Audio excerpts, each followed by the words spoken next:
இமயமலை அடிவாரத்தில் ஒரு மடம். அங்கே ஒரு சன்னியாசி இருந்தார்.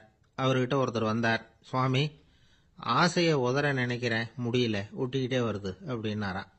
இப்படி உட்கார, ஒரு கதை சொல்கிறேன் அப்படின்னு சொல்லி அவர் சொல்ல ஆரம்பித்தாராம். அவர் சொன்ன கதை என்னன்னா, ஒரு ஊரில் ஒரு ஆள் இருந்தான். அவன் பேர் குப்புசாமி. அவன்கிட்ட எப்பவும் ஒரு பழைய தொப்பி இருக்கும், விடவே மாட்டான். அதனால் அவனை எல்லாரும் தொப்பி சாமி அப்படின்னு தான் கூப்பிடுறது வழக்கம். ஒரு புது தொப்பி வாங்கிக்கப்படாதாப்பா அப்படின்னு நண்பர்கள்லாம் சொல்லி பார்த்தாங்க. பணத்துக்கு எங்கே போவேன் அப்படின்னு விட்டானா. பணம் வச்சிருக்கான், செலவு பண்ண மனசு வரல, மகா கஞ்சன். பழைய பாட்டில்கள்லாம் வாங்கி விற்றுக்கிட்டு இருந்தான். அப்படி ஒரு தடவை பழைய கண்ணாடி சாமான்களை ஏலத்தில் எடுத்தப்போ அதில் ஒரு அருமையான சென்ட்டு பாட்டில் கிடச்சிது. உடனே ஒரு ஐடியா பண்ணான். அந்த சென்ட்டை சின்ன சின்ன பாட்டில்களில் அடைச்சி ஜன்னல் ஓரமாக அடுக்கி வச்சுட்டான். அதை விற்றா நிறைய பணம் கிடைக்குமே, அதனால். இதுக்கு இடையில் ஒரு நாள் அவன் அப்படியே உட்காந்துருந்தான். அந்த நேரம் நண்பன் வந்தான். ஏண்டா, உன் பழைய தொப்பியை மாற்றப்படாதா, ஊரில் எல்லாரும் கேலி பேசுகிறாங்களே உன்னை தொப்பி சாமின்னு அப்படின்னு சொல்லி கேட்டிருக்கான். இந்த சென்ட்டு பாட்டில் விற்றதும் பணம் வரும், அதுக்கப்புறம் பார்க்கலாம் அப்படின்னு நானா இவன். சரி வா, நீச்சல் குளத்துக்கு போயிட்டு வருவோம் அப்படின்னு கூப்பிட்டுருக்கான் நண்பன். 2 பேரும் போனாங்க. அதே நேரம் அந்த ஊர் நீதிபதியும் அங்கே குளிக்க வந்தாராம். அவர்கிட்ட இருந்தது விலை வசந்த ஒரு புது தொப்பி. அதை அங்கே இருந்த ஸ்டாண்டில் மாட்டிவிட்டு குளிக்க போனார். இதுக்கிடையில் குப்புசாமி குளிச்சுட்டு வந்தான். அவனுடைய பழைய தொப்பியை காணலை. அந்த புது தொப்பியை பார்த்தா இது நண்பனுடைய வேலை தான் அப்படிங்கிறதாக புரிஞ்சுக்கிட்டு அதை எடுத்து மாட்டிட்டு வந்துட்டான். நீதிபதி குளிச்சுட்டு வந்து பார்க்குறாரு, தொப்பியை காணும். போலீஸில் புகார் கொடுத்தார். அவங்க தேடினாங்க. ஒரு மூலையில் பழைய தொப்பி கிடச்சிது. அடடா, இது நம்ம குப்புசாமியோட தொப்பி இல்லையா அப்படின்னு நானா ஒருத்தன். உடனே அவன் வீட்டுக்கு தேடிட்டு போயிருக்காங்க. அங்கே போய் பார்த்தா புது தொப்பி அங்கே இருக்குது. உடனே அவனுக்கு 1000 ரூபாய் அபராதம் போட்டாங்களாம். அவன் பணத்தை கட்டிவிட்டு ரொம்ப எரிச்சலோடு வீட்டுக்கு வந்தான். பழைய தொப்பி கண்ணில் பட்டுது. மறுபடியும், உன்னால தானே எனக்கு 1000 ரூபா நஷ்டம் அப்படின்னு சொல்லி அதை எடுத்துக்கிட்டு அப்படி போயிருக்கான். அந்த ஊர் குளத்தில் வீசி எரிஞ்சிட்டு வந்துட்டான். அது மீன் பிடிக்கிற ஒருத்தன் கையில் சிக்கிச்சு. அவன் வர்ற வழியில் அதை எடுத்து வேகமாக வீசி எறிஞ்சான். அது நேராக குப்புசாமி வீட்டு ஜன்னல் வழியாக உள்ளே இந்த சென்ட்டு பாட்டில்கள் மேலே விழுந்து எல்லாம் உடஞ்சி நொறுங்கி போச்சு. குப்புசாமி பார்த்தான். தோட்டத்தில் ஆழமாக ஒரு குழியை வெட்டினான். அந்த தொப்பியை போட்டான், மூடிவிட்டான். இதை அடுத்த வீட்டுக்காரன் பார்த்தான். ஏதோ புதையல் தான் வச்சிருக்கான் போல இருக்குன்னு நினச்சான். போலீஸில் போய் புகார் கொடுத்துட்டான். மறுபடியும் போலீஸ் குழியை தோண்டினாங்க. பழைய தொப்பி மறுபடியும் வெளியில் வந்தது. எல்லாரும் சிரிக்கிறாங்க. அன்னைக்கு ராத்திரியே அந்த தொப்பியை எடுத்துக்கிட்டு நேராக புறப்பட்டான். ஒரு கல்லில் அதை சேர்த்து கட்டி குடிநீர் தொட்டி இருக்கும்ல, அதில் போட்டுட்டு வந்துட்டான். இனிமேல் என்ன பண்ணும் பார்ப்போன்னு. ஒரு நாள் திடீர்னு குழாயெல்லாம் அடைப்பட்டு போச்சு. மாநகராட்சி அலுவலர்கள் என்னன்னு பார்த்தா அந்த பழைய தொப்பி குழாயை அடைச்சிக்கிட்டு இருக்குது. இது குப்புசாமியோட தொப்பிங்கிறது தான் எல்லாருக்கும் தெரியுமே. உடனே குடிநீரை பாழாக்கணத்துக்காக குப்புசாமிக்கு கோர்ட்டு 2500 ரூபாய் அபராதம் போட்டுவிட்டுது. அதையும் கட்டிவிட்டு வெளில வந்தான். கடைசியாக முடிவு பண்ணான். ஒரு நெருப்பு குச்சியை கிழிச்சான். தொப்பியை கொளுத்தினான். எரிஞ்சது. எடுத்து வெளில எரிஞ்சான். கொஞ்ச நேரத்தில் தீ அணைப்பு படம் வந்துட்டுது. ஆமாம், இவன் எடுத்து எரிஞ்சது வெளியில் விழுந்து வீட்டு கூரையே பற்றிக்கிட்டு எரிய ஆரம்பிச்சுட்டுது. அவனோட பணத்தாசையும் அதோட சேர்ந்து எரிஞ்சு போச்சான். இப்படி ஒரு கதை. இந்த கதையை சொல்லி முடிச்சார் அந்த இமயமலை அடிவாரத்தில் இருந்த சன்னியாசி. இப்போ அந்த குப்புசாமி எங்கே இருக்கிறான்னு கேட்டார் எதிரில் இருந்தவர். இதோ உன் எதிரிலே இருக்கிறான், நான் தான் அந்த குப்புசாமி அப்படின்னாரான் அந்த சன்னியாசி. அந்த குப்புசாமி கிட்ட இருந்தது மாதிரி ஒரு பழைய தொப்பி நம்ம ஒவ்வொருத்தர்கிட்டையும் உண்டு. அதை எப்படி தொலைக்கிறதுன்னு தெரியாமல் தடுமாறிக்கிட்டு இருக்கிறோம். அது என்ன தொப்பிங்கிறீங்களா? அதுதான் நம்மை சூழ்ந்திருக்கிற மாயை அப்படிங்கிறார் சுவாமி சின்மயானந்தர். மெய்ஞானம் கிடைக்கிறப்போ மாயை எரிஞ்சு போகும் அப்படிங்கிறது அவருடைய கருத்து. நம்மால் ஒருத்தர் வேகமாக ஓடி வந்தார். காலில் மாட்டியிருந்த பழைய செருப்பு 2ஐயும் ஆவேசமாக தூக்கி ஒரு கிணத்துல போட்டுட்டு வெறுங்காலோட நடந்து வந்துகிட்டு இருக்கிறார். ஏன் அப்படி பண்ணீங்க அப்படின்னு கேட்டோம். அந்த செருப்புக்கு சொந்தக்காரன் பின்னாடி வந்துகிட்டு இருக்கிறான், அதனால அப்படி பண்ணேன் அப்படிங்கிறார் இவர். எங்கே போயிட்டு வரீங்க அப்படின்னு கேட்டேன். எனக்கு வேண்டப்பட்ட ஒருத்தரை பார்த்து. ஆஸ்பத்திரிக்குன்னார். எந்த ஆஸ்பத்திரிக்குன்னே? மாட்டு ஆஸ்பத்திரிக்குன்னார். என்ன விஷயம்னே? மாமனாருக்கு உடம்பு சரியில்லை, அதுதான் மாட்டு ஆஸ்பத்திரிக்கு போயிட்டு வரேன்னார். அட பாவி, அதுக்கு அந்த ஆஸ்பத்திரிக்கா போவாங்க அப்படின்னு ஆச்சரியமா. அட அது இல்லைப்பா, முதல்ல எங்கள் குடும்ப டாக்டர் தான் தேடிக்கிட்டு போனேன். அவர் அந்த நேரத்தில் அவர் வளர்க்குற நாய்க்குட்டிக்கு உடம்பு சரியில்லைன்னு சொல்லி அதை தூக்கிக்கிட்டு மாட்டு ஆஸ்பத்திரிக்கு போயிட்டாராம் சொன்னாங்க. அதனால் அங்கே போய் அவரை சந்தித்து விஷயத்தை சொல்லிவிட்டு வர்றேன்னார். அப்புறம் தான் எனக்கு கொஞ்சம் நிம்மதியாக இருந்தது. பொதுவாக நமக்கு தெரிஞ்ச வரையில் டாக்டர்கள் 2 வகை. நமக்கு வைத்தியம் பண்ணுற டாக்டர்கள் ஒரு வகை, நம்மக்கிட்ட இருக்கிற ஆடு மாடு கோழிக்கு வைத்தியம் பண்ணுற டாக்டர்கள் ஒரு வகை. இப்போ தான் எனக்கு தெரியும் இன்னொரு வகையான டாக்டர்களும் உண்டுங்கிறது. அது யாருன்னா பூச்சிகளுக்கு வைத்தியம் பண்ணுற டாக்டர்கள், அதாவது பூச்சி டாக்டர்கள். வெளிநாடுகளில் அப்படிலாம் கூட சில பேர் இருக்கிறாங்க. பிரிட்டனில் யார்க்ஷயர் வட்டாரத்தில் ராதர்ஹாம் அப்படின்னு ஒரு ஊர். அங்கே ஒரு விலங்கியல் மருத்துவர் பேர் டாக்டர் லான்ஸ் ஜெப்சன். அவர் ஆஸ்பத்திரி வாசலில் பார்த்தீங்கன்னா தினமும் நிறைய பேர் நின்றுட்டு இருப்பாங்க. கையில் கண்ணாடி குடுவை, தகர டப்பா இப்படி ஏதாவது இருக்கும். அதுக்குள்ளே ஏதாவது பூச்சிகள் இருக்கும். அதுக்கு வைத்தியம் பண்ணுறதுக்காக வந்தவங்க தான் அவங்க எல்லாம். சிலந்தி பூச்சி, பல்லி, தேளு, பாம்பு இப்படி ஏதாவது இருக்கும். பொழுதுபோக்காக சில பேர் நாய், பூனை, கிளி, மைனா, புறா இப்படி ஏதாவது வளர்க்குறாங்கல்ல, அது மாதிரி இப்போல்லாம் தேளு, பல்லி, பாம்பு, பூச்சி இதையெல்லாம் வளர்க்க ஆரம்பிச்சிட்டாங்களாம். இது ஒரு புது ஃபேஷன். இப்போ கூண்டுக்குள்ளே டப்பாக்குள்ளே போட்டு வளர்க்குறது, அதுக்கு ஏதாவது நோய் வந்துட்டுதுன்னா வைத்தியம் பண்ணுறதுக்கு டாக்டர்கிட்ட வந்துட வேண்டியது, இப்படி இந்த பழக்கம்லாம் நிறையா வந்துட்டுது. ரத்தம் உறிஞ்சிற அட்டைகள் கூட இவங்ககிட்ட வைத்தியத்துக்கு வருதான். சிலந்திகளில் செங்கால் சிலந்தின்னு ஒரு வகை. மத்திய அமெரிக்க காடுகளில் இது அதிகம். சிலந்திகள்லேயே ரொம்ப விலை உசந்தது இந்த ரகம்தான். கால்களில் சிவப்பு கோடுகள் இருக்கும். இந்த இனம் இப்போ குறைஞ்சிக்கிட்டே வர்றதுனால சர்வதேச விதிகளின்படி இவற்றின் ஏற்றுமதி இறக்குமதிக்கு தடை விதிக்கப்பட்டிருக்குது. அதனால் இதை வளர்க்குறவங்க வீட்டுக்குள்ளேயே இனவிருத்தி மூலமாக பெருக்கி விற்பனை பண்ணிட்டு வராங்களாம். அந்த வகை சிலந்திகள் தான் இப்போ வைத்தியத்துக்கு அதிகமாக வருதான். சரி, இதுக்கெல்லாம் எப்படி வைத்தியம் பண்ணுறாங்க? முதல்ல அதை குளிர்பதன பெட்டியின் வழுவழுப்பான சுவரில் விட்ட உடனே அதெல்லாம் மெதுவாக இறங்கி வரும். அப்போ அதன் நோயை கண்டுபிடிக்கிறது சுலபம். அப்புறம் அதுக்கு கிருமிகளை கொல்லக்கூடிய மருந்துகளையோ வலி நிவாரண மருந்துகளையோ கொடுப்பாங்க. கால் உடைஞ்ச சிலந்திகளுக்கு பசையை கொண்டு ஆப்ரேஷன் பண்ணுவாங்க. சில சிலந்திகளுக்கு உடைஞ்ச காலை எடுத்துட்டா புதிய கால் வளர்ந்துடும். சிலந்திகளை மனிதர்கள் கையில் எடுக்கிறப்போ அது பயந்து போய் கீழே குதிக்குது. அதனால் கால் உடஞ்சி விடுது, இல்லைன்னா வயிறு சேதமடையுது. அந்த நிலைமையில் வர்ற சிலந்திகளுக்கு மயக்க மருந்து கொடுத்து ஆப்ரேஷன்லாம் கூட பண்ணுறாங்களாம். பார்த்தீங்களா பூச்சிகளுக்கு வந்த வாழ்வே. நம்ம ஊர்லேயும் வீடுகளில் பூச்சிகள் வளர்க்குறது உண்டு. ஒருத்தர் வந்தார், எனக்கு 3000 கரப்பாம்பூச்சி அவசரமாக தேவைப்படுது, எங்கே கிடைக்கும்னு கேட்டார். கரப்பாம்பூச்சியா? அது என்னத்துக்குன்னு கேட்டோம். அது வேற ஒன்றும் இல்லை, நான் குடியிருக்கிற வாடகை வீட்டை காலி பண்ண போகிறேன். வீட்டு சொந்தக்காரர் என்ன சொல்கிறாருன்னா, இந்த வீட்டுக்கு நான் குடி வந்தப்போ எப்படி இருந்ததோ அதே நிலைமையில் விட்டுட்டு போகணும்னு வீட்டுக்காரர் சொல்லியிருக்கிறார், அதனால தான் கேட்டேன் அப்படின்னார். ஒரு அரசனும் அமைச்சரும் ஒரு நாள் ரொம்ப சாவகாசமாக பேசிக்கிட்டு இருந்தாங்களாம். அரசன் அமைச்சரை பார்த்து ஒரு கேள்வி கேட்டிருக்கார். ஏங்க அமைச்சரே, ஆசை இல்லாத ஒரு மனுஷனால இருக்க முடியுமா அப்படின்னு. ஏன் முடியாது, துறவி அப்படிங்கிறவங்கெல்லாம் அப்படிப்பட்டவங்க தானே அப்படின்னாராம் அமைச்சர். அவங்கெல்லாம் உண்மையிலேயே ஆசையை விட்டவங்க தானா அப்படின்னு கேட்டாராம் ராஜா. அப்படி தான் இருக்கணும் அப்படின்னாராம் அமைச்சர். அப்படின்னா ஆசையே இல்லாத ஒரு உண்மையான துறவியை நான் பார்க்கணுமேன்னார். அது என்ன பிரமாதம், அதுக்கு நான் ஏற்பாடு பண்ணுறேன் அப்படின்னு விட்டார் இவர். சொல்லிவிட்டு உடனே புறப்பட்டு போனார். அங்கங்கே தேடினார். அப்புறம் தான் அவருக்கு புரிஞ்சுது உண்மை துறவியை கண்டுபிடிக்கிறது எவ்வளவு கஷ்டமான காரியம்னு. இருந்தாலும் ராஜா கிட்ட சொல்லியாச்சே உண்மை துறவியை காட்டுறேன்னு. இப்போ என்ன பண்ணுறது? ராஜா கிட்ட சொன்னபடி நடக்கலைன்னா அவருக்கு கோபம் வந்துடும். அமைச்சர் ஒரு யோசனை பண்ணார். அவருக்கு ஒரு வழி தெரிஞ்சுது. அதுதான் சரின்னு முடிவு பண்ணார். அதாவது அந்த ஊரில் அவருக்கு தெரிஞ்ச நாடக நடிகர் ஒருத்தர் இருக்கிறார், நல்லா நடிப்பார். அவரை போய் பார்த்தார். இதை பாருப்பா, எனக்காக நீ ஒரு காரியம் செய்யணும்னார். என்னன்னு கேட்டார் அவர். நீ ஒரு துறவி மாதிரி கொஞ்ச நேரத்துக்கு நடிக்கணும். ராஜா உன்னை பார்த்துட்டு போகிற வரைக்கும் நடி, அது போதும். அதுக்காக உனக்கு 10,000 ரூபா தரேன் அப்படின்னார். அவர் எந்த காலத்தில் இவ்வளவு பணத்தை மொத்தமாக பார்த்துருக்கார்.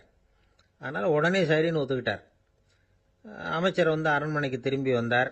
என்ன அமைச்சரே, இன்னுமா ஒரு உண்மையான துறவி கிடைக்கலன்னார். உண்மையான துறவி ஒருத்தரை இப்போ தான் கொஞ்ச நேரத்துக்கு முன்னாடி பார்த்து பேசிவிட்டு வர்றேன். அவர் நம்ம ஊருக்கு வெளியில் குளத்தங்கரையில் உள்ள ஒரு ஆலமரத்துக்கு அடியில் உட்காந்துருக்கிறார் அப்படின்னார் இவர். அப்படின்னா உடனே புறப்படுங்க அப்படின்னார் ராஜா. பரிவாரங்களோடு புறப்பட்டார். அங்கே அந்த மரத்தடியில் அந்த ஆள் வேஷம் போட்டுக்கிட்டு துறவி மாதிரி உட்காந்துருக்கிறான். ராஜா நேராக போனார். அந்த துறவி காலில் பொத்துன்னு விழுந்து வணங்கினார். உடனே ராணியும் அவர் காலில் விழுந்தாங்க. அடுத்தபடியாக அமைச்சர் விழுந்தார். அவருக்கு தெரியும் இது நம்ம ஆள் தான்னு. இருந்தாலும் என்ன பண்ணுறது, நேரம். அப்புறம் பரிவாரங்கள்லாம் துறவி காலில் விழுந்து ஆசீர்வாதம் வாங்கிட்டாங்க. ராஜா அப்புறமா தங்கத்தட்டில் பொன்னையும் பொருளையும் வச்சு அந்த துறவிகிட்ட ரொம்ப பணிவாக நீட்டுறார். தாங்கள் தயவு பண்ணி இதை ஏற்றுக்கணும் அப்படின்னு வேண்டிக்கிட்டார். அந்த துறவி பற்றில்லாமல் அதை பார்த்தார். எல்லாத்தையும் திறந்துட்ட எனக்கு இதெல்லாம் எதுக்காக அப்படின்னு சொல்லி அதை மறுத்துட்டாராம். ஆஹா, உண்மையான துறவியை பார்த்துட்டோம் அப்படிங்கிற ஆனந்தம் அரசருக்கு. ரொம்ப நிம்மதியாக திருப்தியாக திரும்பி வந்தார் அரண்மனைக்கு. அதுக்கப்புறம் அமைச்சர் யாருக்கும் தெரியாமல் அந்த துறவிகிட்ட ஓடினார். சொன்ன பிரகாரம் பணத்தை நீட்டினார். இந்தாப்பா, நான் உங்ககிட்ட சொன்னபடி 10,000 ரூபா பணம் எடுத்துக்கோ அப்படின்னார். அந்த ஆள் ராஜா கிட்ட சொன்னது மாதிரியே எல்லாத்தையும் திறந்துட்ட எனக்கு இதெல்லாம் எதுக்காக வேணாம் அப்படின்னு விட்டாராம். நடித்த வரைக்கும் போதும்ப்பா, இனிமேல் இந்த நாடக வசனம்லாம் வேணாம், வேஷத்தை கலைச்சிரு, பணத்தை வாங்கிக்கோன்னார். இல்லைங்க, இது வேஷம் இல்லை, இது வசனமும் இல்லை, இது உண்மை. கொஞ்ச நேரம் துறவி மாதிரி நடித்ததுக்கே இந்த தேசத்து ராஜா, ராணி, அமைச்சர், பரிவாரங்கள் எல்லாம் என் காலில் விழுந்து வணங்குறாங்க. அப்படின்னா உண்மையான துறவியாக இருக்கிறது எவ்வளவு பெருமையான விஷயம். நான் உண்மையான துறவியாக ஆக போகிறேன், அப்படி முடிவும் பண்ணிட்டேன் அப்படின்னார் அந்த நடிகர். வேஷம் கூட எப்படிப்பட்ட விளைவுகளை உண்டு பண்ணுது பார்த்தீங்களா. நம்மால் ஒருத்தன் ரொம்ப வசதியாக தான் இருந்தான். ஒரு நாள் அவன் சொத்து பூரா திருட்டு போட்டுது. அதுக்கப்புறம் இவன் துறவி மாதிரி ஆயிட்டான். ஊர் ஊராக சுற்றினான். ஒரு குருநாதரை தேடி கண்டுபிடிச்சான். அவர்கிட்ட சீடனாக சேர்ந்துக்கிட்டான். அவனை பார்த்து ஒருத்தர் கேட்டார், நீ உண்மையான சீடன் தானான்னு. இல்லைங்க, சீடன் மாதிரி நடிச்சுக்கிட்டு இருக்கிறேன் அப்படின்னா. அது குரு துரோகம் இல்லையா அப்படின்னு கேட்டார் அவர். இல்லைங்க, நான் பண்ணது குரு துரோகம் இல்லை, என் குரு பண்ணது தான் துரோகம். என்னுடைய பணத்தை கொள்ளையடிச்சது இவர் தான். அதை எங்கே வச்சிருக்காருன்னு கண்டுபிடிக்கிறதுக்காக தான் இவர்கிட்ட வந்து சீடனாக சேர்ந்துருக்கிறேன் அப்படின்னா. இன்றைக்கு பல பேர் வந்து உயில் எழுதி வைக்கிறாங்கல்ல. இந்த உயில்னா என்ன? அதாவது ஒரு நபர் தனக்கு பின்னாடி தன்னுடைய சொத்துக்கள் யாருக்கு போய் சேரணும்னு நினைக்கிறாரோ அந்த நினைப்பை சட்டப்படி உறுதிப்படுத்துறது தான் உயில். சரி, உயிலை வந்து யார் எழுதலாம்? 18 வயசு பூர்த்தியான யாரும் உயில் மூலமாக சொத்துக்களை விநியோகிக்கலாம். கண் பார்வை இல்லாதவங்க, காது கேளாதவங்க, வாய் பேச முடியாதவங்க, இவங்கெல்லாம் கூட உயில் எழுதி வைக்கலாம். புத்தி சுவாதீனம் இல்லாதவங்க கூட சில சமயம் புத்தி தெளிவா இருந்தா உயில் எழுதலாமா. குடிபோதையில் இருக்கிறவங்க, தாங்கள் என்ன செய்யறோங்கிறது தெளிவா அறிய முடியாதவங்க, நோய் நொடியில் இருக்கிறவங்க, இவங்கெல்லாம் உயில் எழுத முடியாது. ஒருத்தரை நிர்பந்தப்படுத்தி ஏமாத்தி அல்லது சுய நினைவில்லாத ஒருத்தர்கிட்ட எழுதி வாங்கி வைக்கிற உயில் வந்து செல்லாது. உயிலை வந்து இந்த முறையில தான், இந்த படிவத்தில் தான் எழுதணும்னு சட்டத்தில் விதி எதுவும் கிடையாது. இதுக்கு முத்திரை கட்டணமும் கிடையாது. உயிலை வந்து வெற்று காகிதத்தில் எழுதலாம். அச்சடிக்கணும், டைப் அடிக்கணுங்கிற அவசியம் கூட இல்லை. கையாலேயே கூட எழுதலாம். எழுதி இருக்கிறது புரியணும், அவ்வளவுதான். குறைந்தபட்சம் 2 சாட்சிகளை வச்சுக்கிட்டு உயில் எழுதுறவர் அதில் கையெழுத்து போடணும். கையெழுத்து போட தெரியாதுன்னா இடது கை பெருவிரல் ரேகை வைக்கலாம்.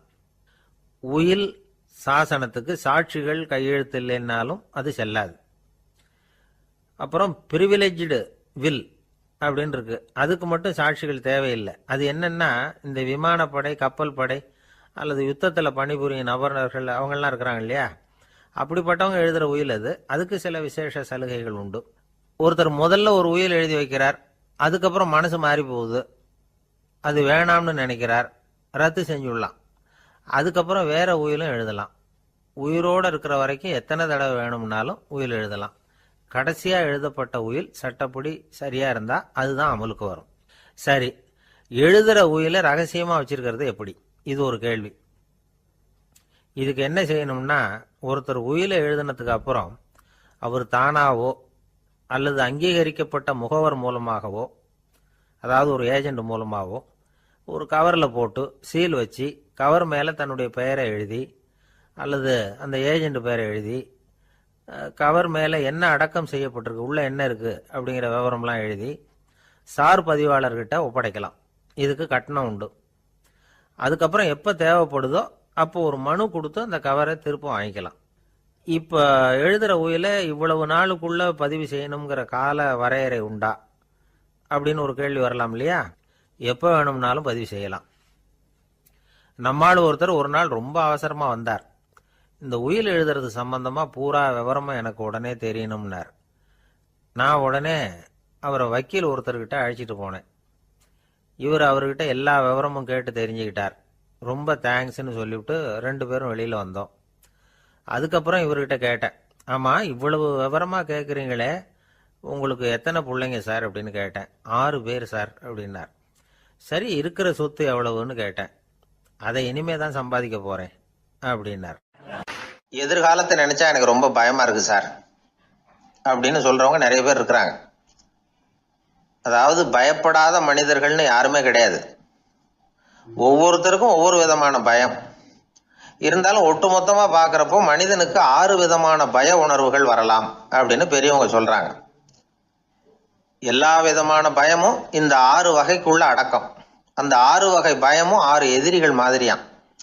6 எதிரிகளையும் புரிஞ்சுக்கிட்டோம்னா போதும், வாழ்க்கையில சுலபமா வெற்றி அடைய முடியும்.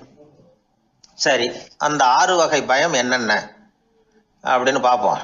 முதல்ல வறுமை பற்றிய பயம், 2வது பழிச்சொல் பற்றிய பயம், 3வது உடல் நலம் பாதிப்பு பற்றிய பயம், 4வது என்னன்னா காதல் தோல்வி, 5வது முதுமை, 6வது மரணம்.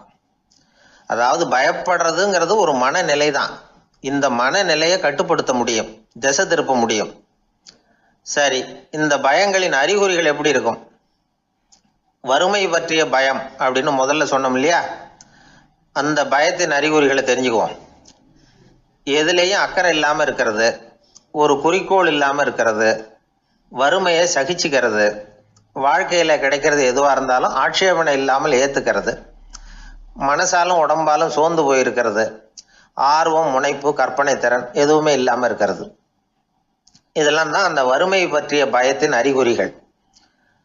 அந்த அடுத்தது ஒன்று பார்த்தோமே, பழிச்சொல் பற்றிய பயம். அதாவது அடுத்தவங்க நம்மளை குறை சொல்லி விடுவாங்களோ அப்படிங்கிற பயம். இதுக்கு அறிகுறி என்ன தெரியுமா? புதியவர்களை சந்திக்கிறதுக்கு பயப்படுறது, முடிவு எடுக்க முடியாமல் குழம்புறது, பிரச்சனைகளை தவிர்க்க விரும்புறது, தாழ்வு மனப்பான்மை, வரவுக்கு மீறி செலவு செஞ்சு இமேஜை உயர்த்திக்கிறது, குறிக்கோள் இல்லாத வாழ்க்கை, இதெல்லாம் தான் அதுக்கு அறிகுறிகள். 3வது பயம் உடல் நலம் பாதிப்பு பற்றிய பயம், அதாவது நோய் பற்றிய பயம். ஒரு உண்மை என்ன தெரியுமா? டாக்டரை சந்திக்கிற மனிதர்களில் 75% பேர் தங்களுக்கு நோய் வந்துட்டுதுங்கிற கற்பனையில் இருக்கிறவங்களாம். நிஜமாவே நோய் கிடையாது அவங்களுக்கு. இந்த பயத்தின் அறிகுறிகள் என்னன்னா, வியாதிக்கான அறிகுறிகள் தன்னிடம் இருக்கிறதாக நினச்சிக்கிறது, எந்த நேரமும் வியாதியை பற்றியே பேசி பேசி மனசை அங்கேயே வச்சிருக்கிறது, நோய் சம்பந்தமான செய்திகளை படித்து நமக்கு இப்படி ஆயிடுமோ அப்படின்னு வேதனைப்படுறது, இதெல்லாம் தான் அதுக்கு அறிகுறிகள். 4வது பயம் காதல் தோல்வி. இது ரொம்ப வேதனை, உடம்பையும் மனசையும் சீரழிச்சு விடும். ஆண்களை விட பெண்கள் தான் இந்த பய உணர்வுல அதிகமாக பாதிக்கப்படுறாங்க. 5வது முதுமை பற்றிய பயம். 6வது மரண பயம், வயசான காலத்தில் எப்படி சமாளிக்கிறது அப்படிங்கிற பயம். ஆக இதையெல்லாம் நாம் புரிஞ்சுக்க வேண்டியது ரொம்ப அவசியம். இந்த 6 வகை பயங்களை சரியாக புரிஞ்சுக்கிட்டு நாம் நடந்துக்கணும். வாழ்க்கையின் முன்னேற்றத்துக்கு இந்த பயங்கள் முட்டுக்கட்டே ஆகிடக்கூடாது. உழைச்சி பணம் சேர்க்கணும், உற்சாகமாக மனசை வச்சுக்கணும். மனசை கட்டுப்படுத்துகிற மார்க்கம் தெரிஞ்சுக்கிட்டா போதும், எல்லாம் சரியாக வந்துடும். நம்ம ஆள் ஒருத்தன் சொன்னான், சார் எனக்கு வறுமை பற்றிய பயம்தான் இருந்தது, ஒரே ராத்திரியில் 30,000 ரூபா தயார் பண்ணிவிட்டேன், இப்போ எனக்கு இன்னொரு பயம் வந்துட்டுதுன்னா. என்ன பயம்னு கேட்டாங்க. போலீஸு கண்டுபிடிச்சிருமோங்கிற பயம்னா. இது இந்த பயத்தில் அடங்காது. அதனால் அஞ்சி அஞ்சி சாவார், அஞ்சாத பொருள் இல்லை அப்படின்னு பாரதி சொன்னார் இல்லையா, அது மாதிரி பயத்தை புரிந்து கொண்டு அதற்கு தகுந்த மாதிரி நம்முடைய வாழ்க்கையை அமைத்து கொள்ள வேண்டும். அப்படி அமைத்துக் கொள்ளுகிறவர்களுக்கு வெற்றி நிச்சயம். ஒரு வயசான பாட்டியின் தாத்தாவும் ஒரு பூங்காவில் உட்காந்து பேசிக்கிட்டு இருக்கிறாங்க. அவங்களுக்கு கல்யாணம் ஆகி 53 வருஷம் ஆச்சு. பிள்ளைங்கள்லாம் படித்து பெரிய பெரிய வேலையில் இருக்கிறாங்க. பேரன் பேத்திகளும் நல்ல நிலைமையில் இருக்கிறாங்க. இந்த தாத்தாவும் பாட்டியும் சிரித்து பேசிக்கிட்டு இருந்ததை ஒரு பெரியவர் பார்த்தார். அவருக்கு ஆச்சரியமாக இருந்தது.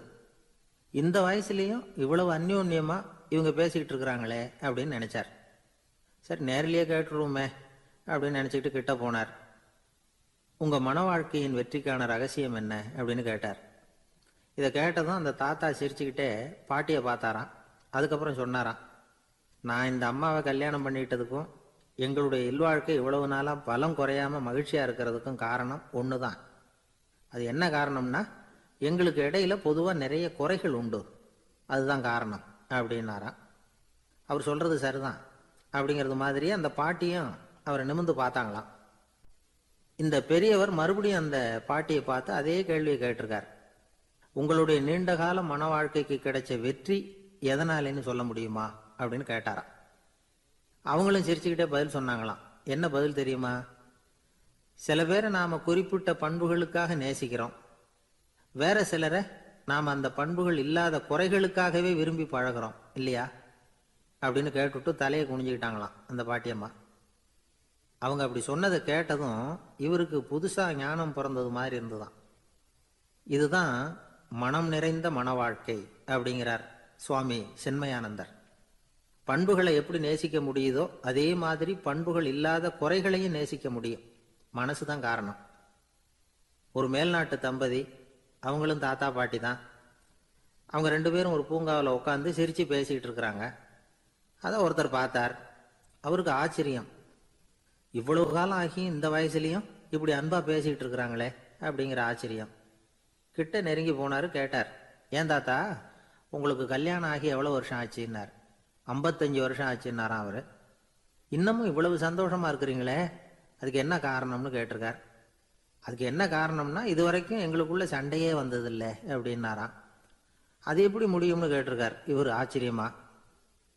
அந்த தாத்தா சொல்ல ஆரம்பிச்சாராம், இதை பாருப்பா, எங்களுக்கு கல்யாணம் ஆன புதுசில் நானும் என்னுடைய மனைவியும் ஒரு குதிரை மேலே ஏறி ஒரு காட்டு வழியாக போய்கிட்டு இருந்தோம். கொஞ்சம் தூரம் போனதும் அந்த குதிரை எடக்கு பண்ணிச்சு.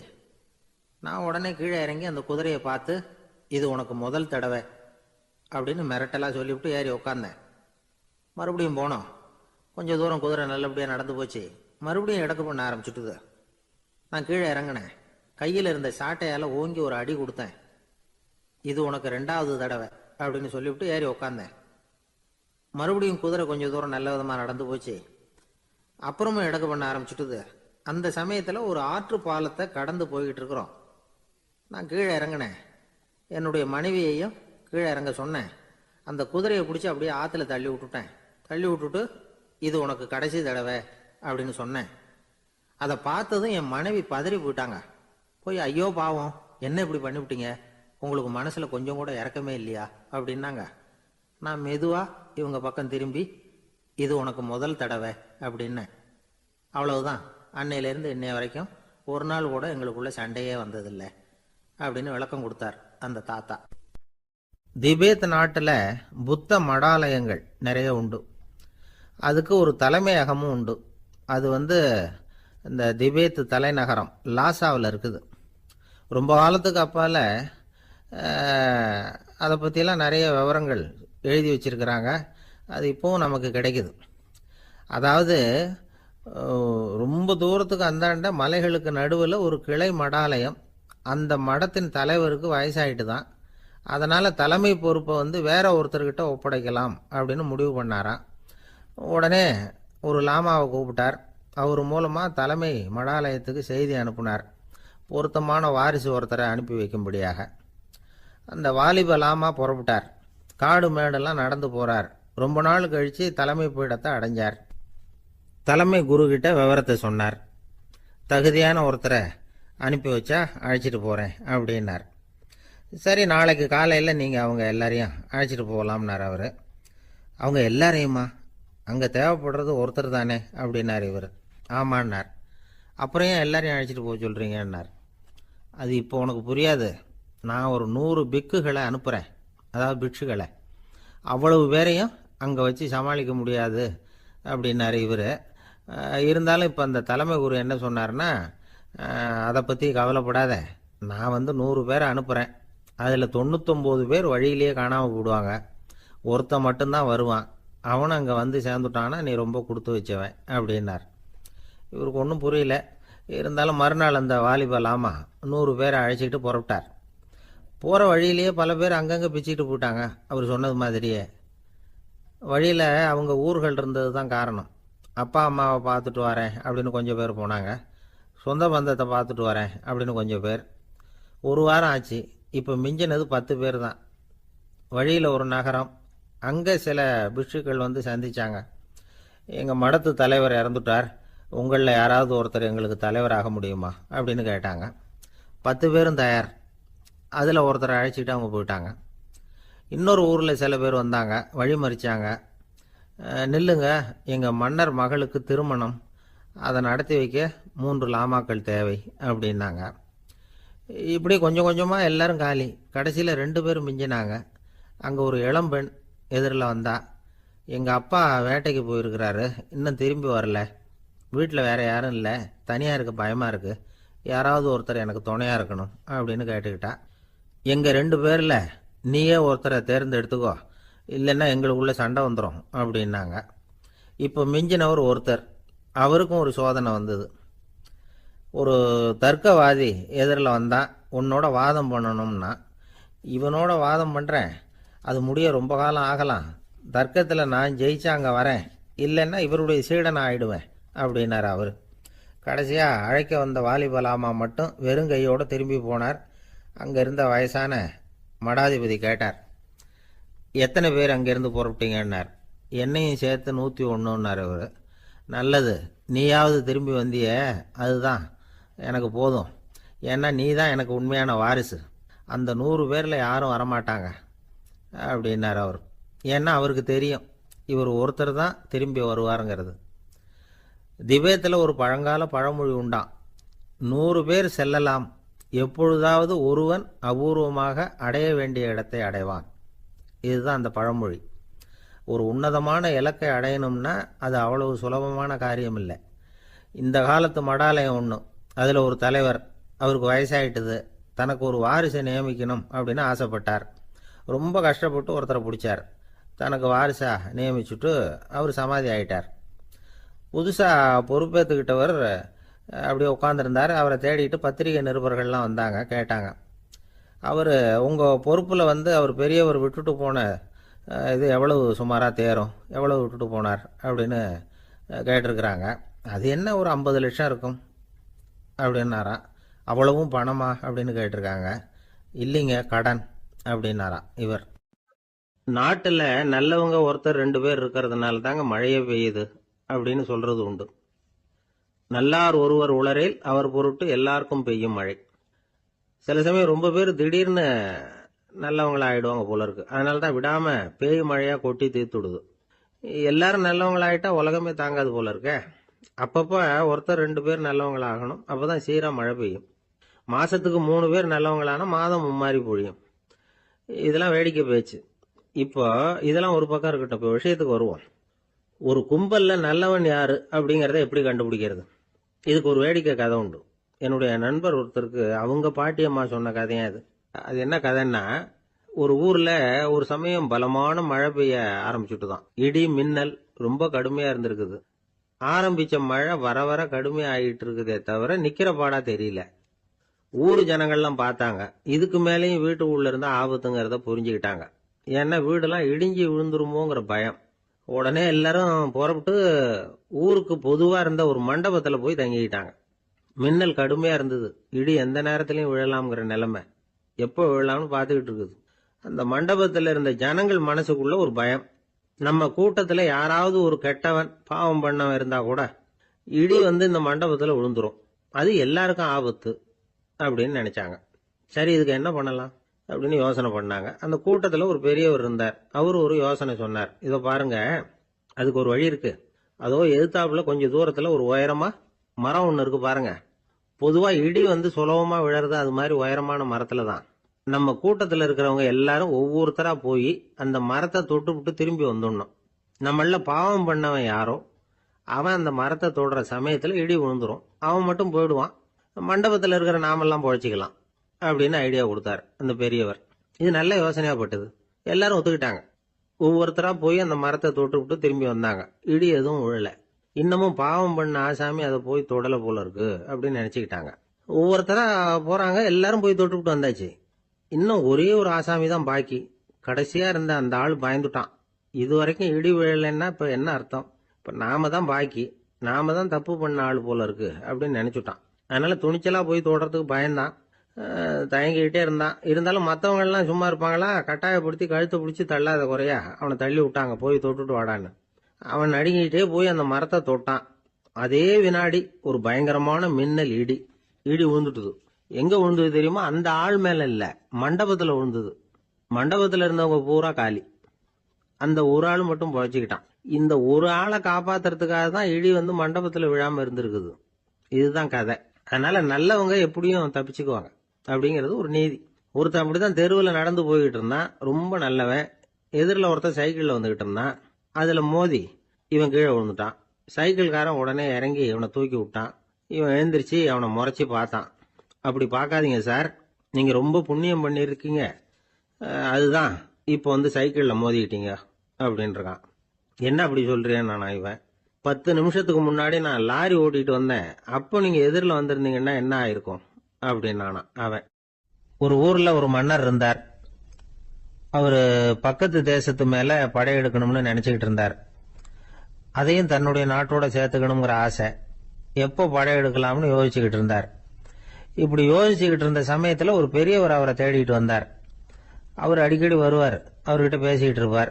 இப்போ அப்படித்தான் வந்தார். என்ன மன்னா யோசனைன்னாரு. இவர் தன்னுடைய யோசனையை சொன்னார்.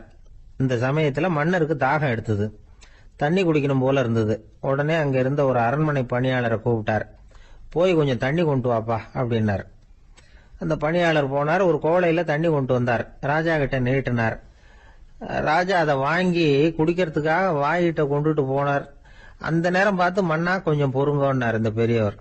ஆவலோட குடிக்க போன மன்னர் அப்படியே நிறுத்திக்கிட்டு பெரியவரை பார்த்தார். இப்ப அந்த பெரியவர் சொன்னார், மன்னா, இப்போ உங்களை விட வலிமை உள்ள ஒரு சக்தி உங்களுக்கு தண்ணி கொடுக்க மறுத்துடுதுன்னு வைங்க, உங்களை குடிக்க விடாம தடுத்துடுது அப்படின்னா, இப்ப இந்த ஒரு கோவள தண்ணீரை வந்து என்ன விலை கொடுத்து வாங்குவீங்க அப்படின்னு கேட்டார்.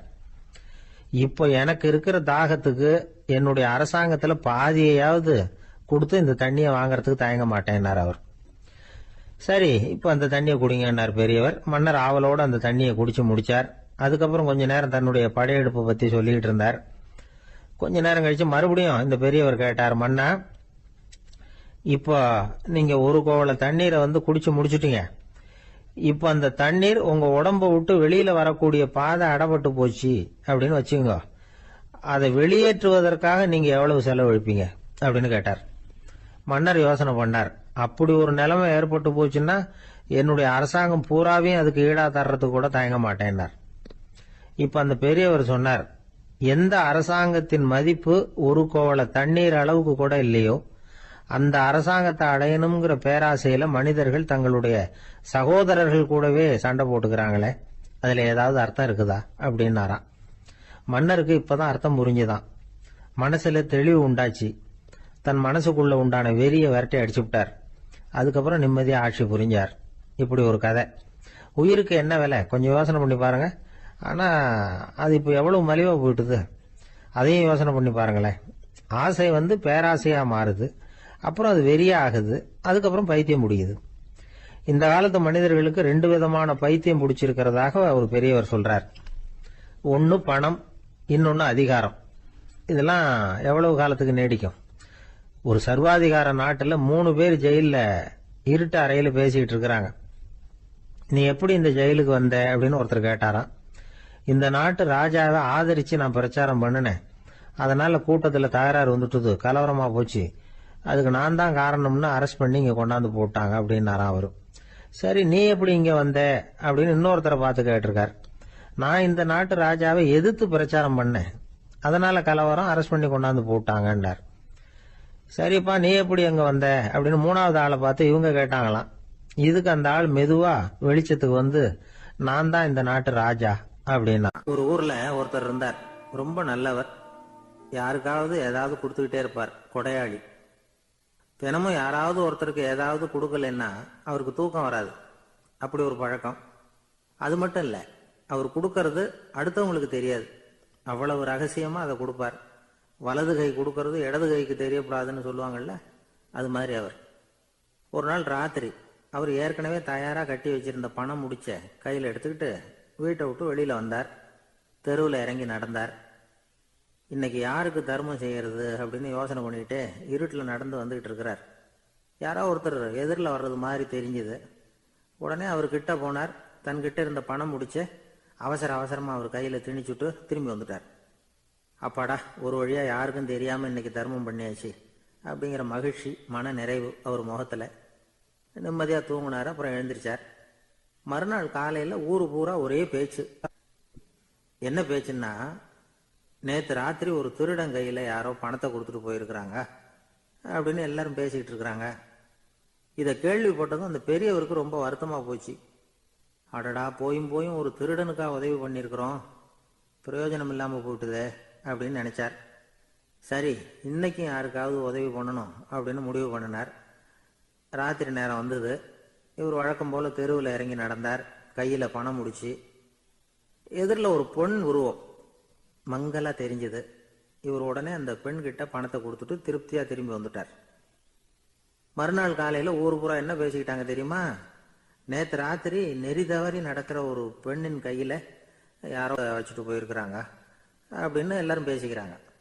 அடடா, இன்னைக்கும் தவறுதலாக நடந்து போச்சு அப்படின்னு ஒரு வருத்தப்பட்டார். இருக்கட்டும், இன்னைக்கும் ஏதாவது தர்மம் பண்ணுவோம் அப்படின்னு நினச்சிக்கிட்டாரு. 3வது நாள் ராத்திரியும் புறப்பட்டார். இப்பவும் எதிரில் ஒருத்தர் வந்தார். இவர் பணத்தை கொடுத்தார், திரும்பி வந்துட்டார். மறுநாள் மக்கள் என்ன பேசிக்கிட்டாங்கன்னா, நேற்று ராத்திரி ஒரு செல்வந்தர் கையில் யாரோ பணத்தை கொடுத்துட்டு போயிருக்கிறாங்க அப்படின்னு பேசிக்கிட்டாங்களாம். அவருக்கு ரொம்ப வருத்தமாக போயிட்டுது. என்ன இது தினம் இப்படி ஆகிக்கிட்டு இருக்குதே அப்படின்னு நினச்சிக்கிட்டே படுத்து தூங்கினார். அன்னைக்கு ராத்திரி ஒரு கனவு. அந்த கனவுல இறைவன் வந்து சொன்னாராம், இதோ பாருப்பா, நீ கொடுத்த தர்மம் வீணா போயிடல. உன்கிட்ட பணம் வாங்கின அந்த திருடன் திருந்திட்டான், அந்த பொண்ணும் திருந்திட்டா, அந்த செல்வந்தனும் கொடையாளி ஆயிட்டான், எல்லாருக்கும் உதவி பண்ண ஆரம்பிச்சுட்டான் அப்படின்னு சொன்னாராம். இந்த கதையை சொன்னவர் யாருன்னா நபிகள் நாயகம். இதுல உள்ள கருத்து என்னன்னா, நல்ல மனசோட தர்மம் பண்ணுனா அது வீணா போறதில்லை. இன்னொரு கருத்து, தர்மம் வந்து தன்னை மட்டுமல்ல அடுத்தவங்களையும் தீமையிலிருந்து காப்பாற்றும். இதுதான் நாம புரிஞ்சுக்க வேண்டியது. இந்த காலத்திலையும் இது மாதிரி சில சம்பவங்கள் நடக்கிறது உண்டு. ஒரு பெரியவர் இருட்டில் நடந்து வந்துகிட்டு இருந்தாரு. எதிரில் வந்த ஒருத்தன் வலுக்கட்டாயமா ஒரு கையை பிடிச்சி ஒரு பண முடிப்பை கொடுத்து வச்சுக்க சொல்லிவிட்டு விலகி போயிட்டான். பெரியவருக்கு ஆச்சரியம், இந்த காலத்திலையும் இப்படி வலது கை கொடுக்கறது இடது கைக்கு தெரியக்கூடாதுன்னு நினைக்கிற கொடையாளிகள் உண்டு போல இருக்கு அப்படின்னு யோசனை பண்ணிக்கிட்டே நடந்தார். கொஞ்சம் தூரம் போயிருப்பாரு. அதுக்குள்ள அதே ஆள் திரும்பி வந்தான். கொடுத்த பண முடிப்பை திருப்பி கொடுங்க அப்படின்னு கேட்டு வாங்கிட்டான். இவருக்கு ஒன்றும் புரியல. ஏன் இப்படி பண்றேன்னார். அது ஒன்றும் இல்லைங்க, கொஞ்ச நேரம் இதை உங்ககிட்ட கொடுத்து வச்சிருந்தேன், அவ்வளவுதான் அப்படின்னா. ஏன்னு கேட்டார். என்னை பின்னாடி போலீஸ் தேடிக்கிட்டு வந்துகிட்டு இருக்குது, அதுதான் அப்படி பண்ணேன். இப்போ போயிட்டு இனிமே ஒன்றும் பயம் இல்லை அப்படின்னு சொல்லிவிட்டு அவன் பாட்டுக்கு நடந்து போறான். எனக்கு தெரிஞ்ச ஒருத்தர் இருக்கார். அவரு ஒரு பெரிய காவல்துறை அதிகாரி, ரொம்ப கண்டிப்பானவர். அவரை கண்டாவே எல்லாரும் பயப்படுவாங்க. அப்படிப்பட்டவர் வீட்டுக்கு போனா அப்படியே அடியோட மாறிடுவார். அங்க போய் பாத்தீங்கன்னா குழந்தைகளோட குழந்தையா அவர் விளையாடிக்கிட்டு இருப்பார். அலுவலக சமயத்துல பாத்தீங்கன்னா குதிரை முதுகுல அவர் உட்கார்ந்துருப்பார். வீட்டுல பாத்தீங்கன்னா அவர் முதுகுல குழந்தை உட்காந்துருக்கும். அவரு குதிரை மாதிரி போயிட்டு இருப்பார். இது எப்படிங்க முடியுது உங்களால அப்படின்னு கேட்டாங்க. அது ஒண்ணும் இல்ல, இங்க வீட்டுக்கு வந்த உடனே என்னோட மனசை தனியா எடுத்து வச்சிருவேன் அப்படின்னார். அது என்னங்க உங்க சட்ட பையிலியா இருக்குது மனசு, அது தனியா எடுத்து வைக்கிறதுக்கு அப்படின்னு கேட்டாங்க. அப்படி இல்லைங்க, இது ஒரு பயிற்சி, மனப்பயிற்சி, அவ்வளவுதான் அப்படின்னார். இப்படி சமயம் பார்த்து மனசை தனியா வச்சுவிட தெரிஞ்சவங்க வாழ்க்கையில எப்பவும் உற்சாகமா இருப்பாங்க அப்படிங்கிறது பெரியவங்க கருத்து. ஒரு டாக்டர் ஆஸ்பத்திரியில இருக்கிற வரைக்கும் டாக்டரா இருக்கலாம். அவர் மனைவிகிட்டையும் அவர் டாக்டரா இருக்க வேண்டிய அவசியம் இல்லை. ஒரு வக்கீல் வந்து கோர்ட்ல இருக்கிற வரைக்கும் வக்கீலா இருக்கலாம். வீட்டுக்கு வந்ததுக்கு அப்புறமும் வக்கீலா இருக்க வேண்டிய அவசியம் கிடையாது. வீட்டுல வந்து குழந்தைகள்கிட்ட விளையாடும் பொழுதும் அதுகள்கிட்ட ஃபீஸ் கேட்டுட்டு இருக்க கூடாது. நாம எப்படி இருக்கணும்னு பெரியவங்க சொல்றாங்கன்னா, மனசோட சேரப்படாதான். அப்படி சேராம வாழ்க்கையை கவனிக்கணுமா. மனசை அப்படியே தனியா எடுத்து பக்கத்துல வச்சுடணும். அப்படின்னா அதை அப்படியே தூக்கி எறிஞ்சுடு அப்படின்னு அர்த்தம் இல்லை. ஏன்னா மனசுங்கிறது நமக்கு உபயோகப்படக்கூடிய ஒண்ணுதான். எப்ப அது தேவையோ அப்பப்போ எடுத்து உபயோகப்படுத்திக்கணும். தேவைப்படுறப்போ எடுத்து கண்ணாடியை மாட்டிக்கிறோம்ல, படிக்கும் பொழுது கண்ணாடி தேவைப்படுதோ எடுத்து மாட்டிக்கிறோம் இல்லையா, அது மாதிரி கணக்கு போடுறதுக்கு மனசு தேவை. கடைக்கு போய் ஒரு பொருள் வாங்குறோம், காசு கொடுக்குறோம், மீதி சில்லறை சரியா இருக்கா அப்படின்னு எண்ணி பார்த்து வாங்க வேண்டியிருக்கு. அந்த சமயத்துல மனசை எடுத்து தனியா வச்சுட்டேன் அப்படின்னு சொல்லிட்டு இருக்க கூடாது. பரீட்சைக்கு படிக்க வேண்டியிருக்குது, படிச்சதையெல்லாம் அப்படியே நினைவுல வச்சுக்க வேண்டியிருக்கு. அந்த சமயத்துல மனசை தூக்கி எறிஞ்சுட்டேன் சார் அப்படின்னு சொல்லிட்டு இருக்க கூடாது. அப்படி சொன்னா பரீட்சை நம்மளை தூக்கி எறிஞ்சிடும். அதனால தேவைப்படுறப்போ மனசை உபயோகப்படுத்தணும், தேவையில்லாதப்போ அது தனியா ஓய்வு எடுத்துக்க விட்டுடணும். இப்படி நாம பழக்கப்படுத்திக்கிட்டா வாழ்க்கைங்கிறது நமக்கு புதுசா தெரியுமா. மனசுக்கும் ஒரு சக்தி கிடைக்கும். எந்திரங்களுக்கு ஓய்வு கொடுக்குற மாதிரி மனசுக்கும் ஓய்வு கொடுக்கணும், இல்லைன்னா அது களைச்சு போயிடும். குழந்தைகள் மனசை சுமந்துகிட்டு இருக்கிறது இல்ல, இது முதியவர்கள் குழந்தைகள் கிட்ட இருந்து கத்துக்க வேண்டிய ஒரு பாடம். ஆனாலும் இந்த கால குழந்தைகள் கிட்ட ரொம்ப எச்சரிக்கையா இருக்க வேண்டியிருக்கு. ஒரு தாத்தாவும் பேரனும் விளையாடிக்கிட்டு இருக்கிறாங்க. தாத்தா, எனக்கு சைக்கிள் ஓட்ட கத்து கொடு அப்படிங்கிறான் பேரன். சைக்கிள் உயரம் கூட இல்ல, அதுக்குள்ள சைக்கிள் ஓட்டணுமா அப்படின்னாரு தாத்தா. ஏன் தாத்தா, ரயில் ஓட்டுறாரு, அவர் என்ன ரயில் நீளமா இருக்கார் அப்படின்னு கேட்டானா அந்த பையன். ஒரு ஊர்ல ஒரு பெரிய செல்வந்தர் இருந்தார். பணத்துக்கு பஞ்சம் இல்லை. அதனால இந்த உலகத்துல முடியாத காரியம் எதுவும் இல்லைன்னு நினைச்சார். பணம் இருந்தாலே அந்த நினைப்பு தானா வந்துடும். அதனால இவரும் அப்படி நினைச்சதுல ஒன்றும் தப்பு இல்லை. அந்த ஊருக்கு குருநானக் ஒரு தடவை வந்தார். அவருக்கு இந்த செல்வந்தர் ரொம்ப பிரமாதமா ஒரு வரவேற்பு கொடுத்தார். ஊர் எல்லையிலேயே எங்க வீட்டுக்கு விருந்து சாப்பிட்டுட்டு போகணும்னு கேட்டுக்கிட்டார். அவரும் சரின்னு ஒத்துக்கிட்டார். உடனே தன்னுடைய பங்களாவில் ஒரு பெரிய விருந்துக்கு ஏற்பாடு பண்ணார். குருநானக் அழைச்சிட்டு வீட்டுக்கு போனார், உட்கார வச்சார். ஐயா, நான் இந்த ஊர்லயே ரொம்ப பெரிய வசதி உள்ளவன், என்னால எல்லாம் முடியும். உங்களுக்காக நான் என்ன செய்யணும்னு சொல்லுங்க. எதுவா இருந்தாலும் பரவாயில்ல, எவ்வளவு செலவானாலும் பரவாயில்ல, என்னால செய்ய முடியும். என்ன செய்யணும்னு சொல்லுங்க, அது போதும், நான் செய்யறேன் அப்படின்னு நான் ரொம்ப பணிவா. இதை கேட்டதும் குருநானக் சிந்திச்சார் கொஞ்ச நேரம். அதுக்கப்புறம் தன்னோட சட்ட பைக்குள்ள கையை விட்டு ஒரு பழைய ஊசி ஒன்று எடுத்தார். அந்த செல்வந்தர்கிட்ட கொடுத்தார். இதை பாருங்க, இவ்வளவு தூரம் நீங்க கேட்கறதுனால சொல்றேன், எனக்கு நீங்க செய்ய வேண்டிய உதவி இதுதான். ஊசிய கையில வாங்கிக்கிட்டு இதை என்ன செய்யணும் சொல்லுங்க அப்படின்னாரு அவரு. நீங்க செய்ய வேண்டியது என்னன்னா, இந்த ஊசிய பத்திரமா வச்சிருக்கணும். நாம 2 பேரும் இறந்து போனதுக்கு பின்னாடி இன்னொரு உலகத்துல நாம சந்திக்க கூடிய வாய்ப்பு இருக்குது. அப்ப இந்த ஊசியை என்கிட்ட கொண்டாந்து கொடுக்கணும். இதுதான் நீங்க எனக்காக செய்ய வேண்டிய உதவி அப்படின்னார் குருநானக் லேசா சிரிச்சுக்கிட்டே. இதை கேட்ட உடனே இந்த பெரியவர் முழிக்க ஆரம்பிச்சிட்டார். அது எப்படிங்க, நான் சாகிறப்ப எப்படி இந்த ஊசியை எடுத்துக்கிட்டு இன்னொரு உலகத்துக்கு வர முடியும்னார். ஊசி மாதிரி ஒரு சின்ன பொருளை கூட இந்த உலகத்தை விட்டு நாம போறப்ப எடுத்துட்டு போக முடியாதுங்கிறப்போ உங்களோட செல்வத்தையெல்லாம் எப்படி அங்க எடுத்துட்டு வர போறீங்க அப்படின்னு கேட்டார் குருநானக். அதுக்கப்புறம் தான் அந்த பெரியவர் யோசிக்க ஆரம்பிச்சாராம். குருநானக் சொல்றார், இதை பாருங்க, நாம செய்யற நல்லது கெட்டது தான் கடைசி வரைக்கும் நம்ம கூட இருக்கும். அடுத்தவங்க நல்லா இருக்கணுங்கிறதுக்காக பொருளை செலவு செய்யணும். அப்படி செய்யலைன்னா எந்த பிரயோஜனமும் இல்லை அப்படின்னார். அதுக்கப்புறம் தான் அந்த செல்வந்தரின் அறிவு கண் திறந்துதான். உடனே குருநானக்க வணங்கினார். ஐயா, என்கிட்ட இருந்த ஆணவம் போயிட்டுது. இனிமே என்கிட்ட இருக்கிற செல்வத்தை நல்ல வழியில செலவழிப்பேன் அப்படின்னாராம்.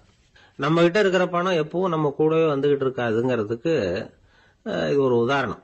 அதுக்காக நாம பணம் சேர்க்கறத பத்தி கவலைப்பட வேண்டியதில்லை, பேசாம படுத்து தூங்கிட்டு இருந்தா போதும் அப்படின்னு இதுக்கு அர்த்தம் பண்ணிக்கப்படாது. முறையான வழியில பணம் சேர்க்கணும், அதை முறையான வழியில செலவு பண்ணணும். அதனால ஏற்படக்கூடிய மன நிறைவு இருக்கு பாருங்க, அது அனுபவிச்சவங்களுக்கு தான் தெரியும். சொர்க்கத்துக்கு போறவங்க இங்க இருந்து பணத்தை எடுத்துட்டு போக முடியாது. ஆனா நம்ம செல்வத்தை இங்க மத்தவங்களுக்கு பயன்பட செய்து அதனால ஏற்படுற புண்ணியம் இருக்கு பாருங்க, அதை எடுத்துட்டு போக முடியுமா. இதுதான் ஆன்மீகவாதிகள்லாம் சொல்ற கருத்து. ஜான் நியூட்டன் ஒருத்தர், அவரு சொன்னார், நான் எப்பவாவது சொர்க்கத்துக்கு போய் சேர்ந்தேன்னா அங்க 3 அதிசயங்களை பார்ப்பேன்னார். என்னன்னு கேட்டாங்க. நான் யார் யாரு இருக்க மாட்டாங்கன்னு நினைச்சுக்கிட்டு இருந்தானோ அவங்கள சில பேர் அங்க இருப்பாங்க, அது ஒரு பெரிய அதிசயம்னார். சரி, அடுத்தது என்ன? 2வது அதிசயம் என்னன்னா, அங்க இருப்பாங்கன்னு நான் எதிர்பார்த்த சில பேர் அங்க இருக்க மாட்டாங்க அப்படின்னார்.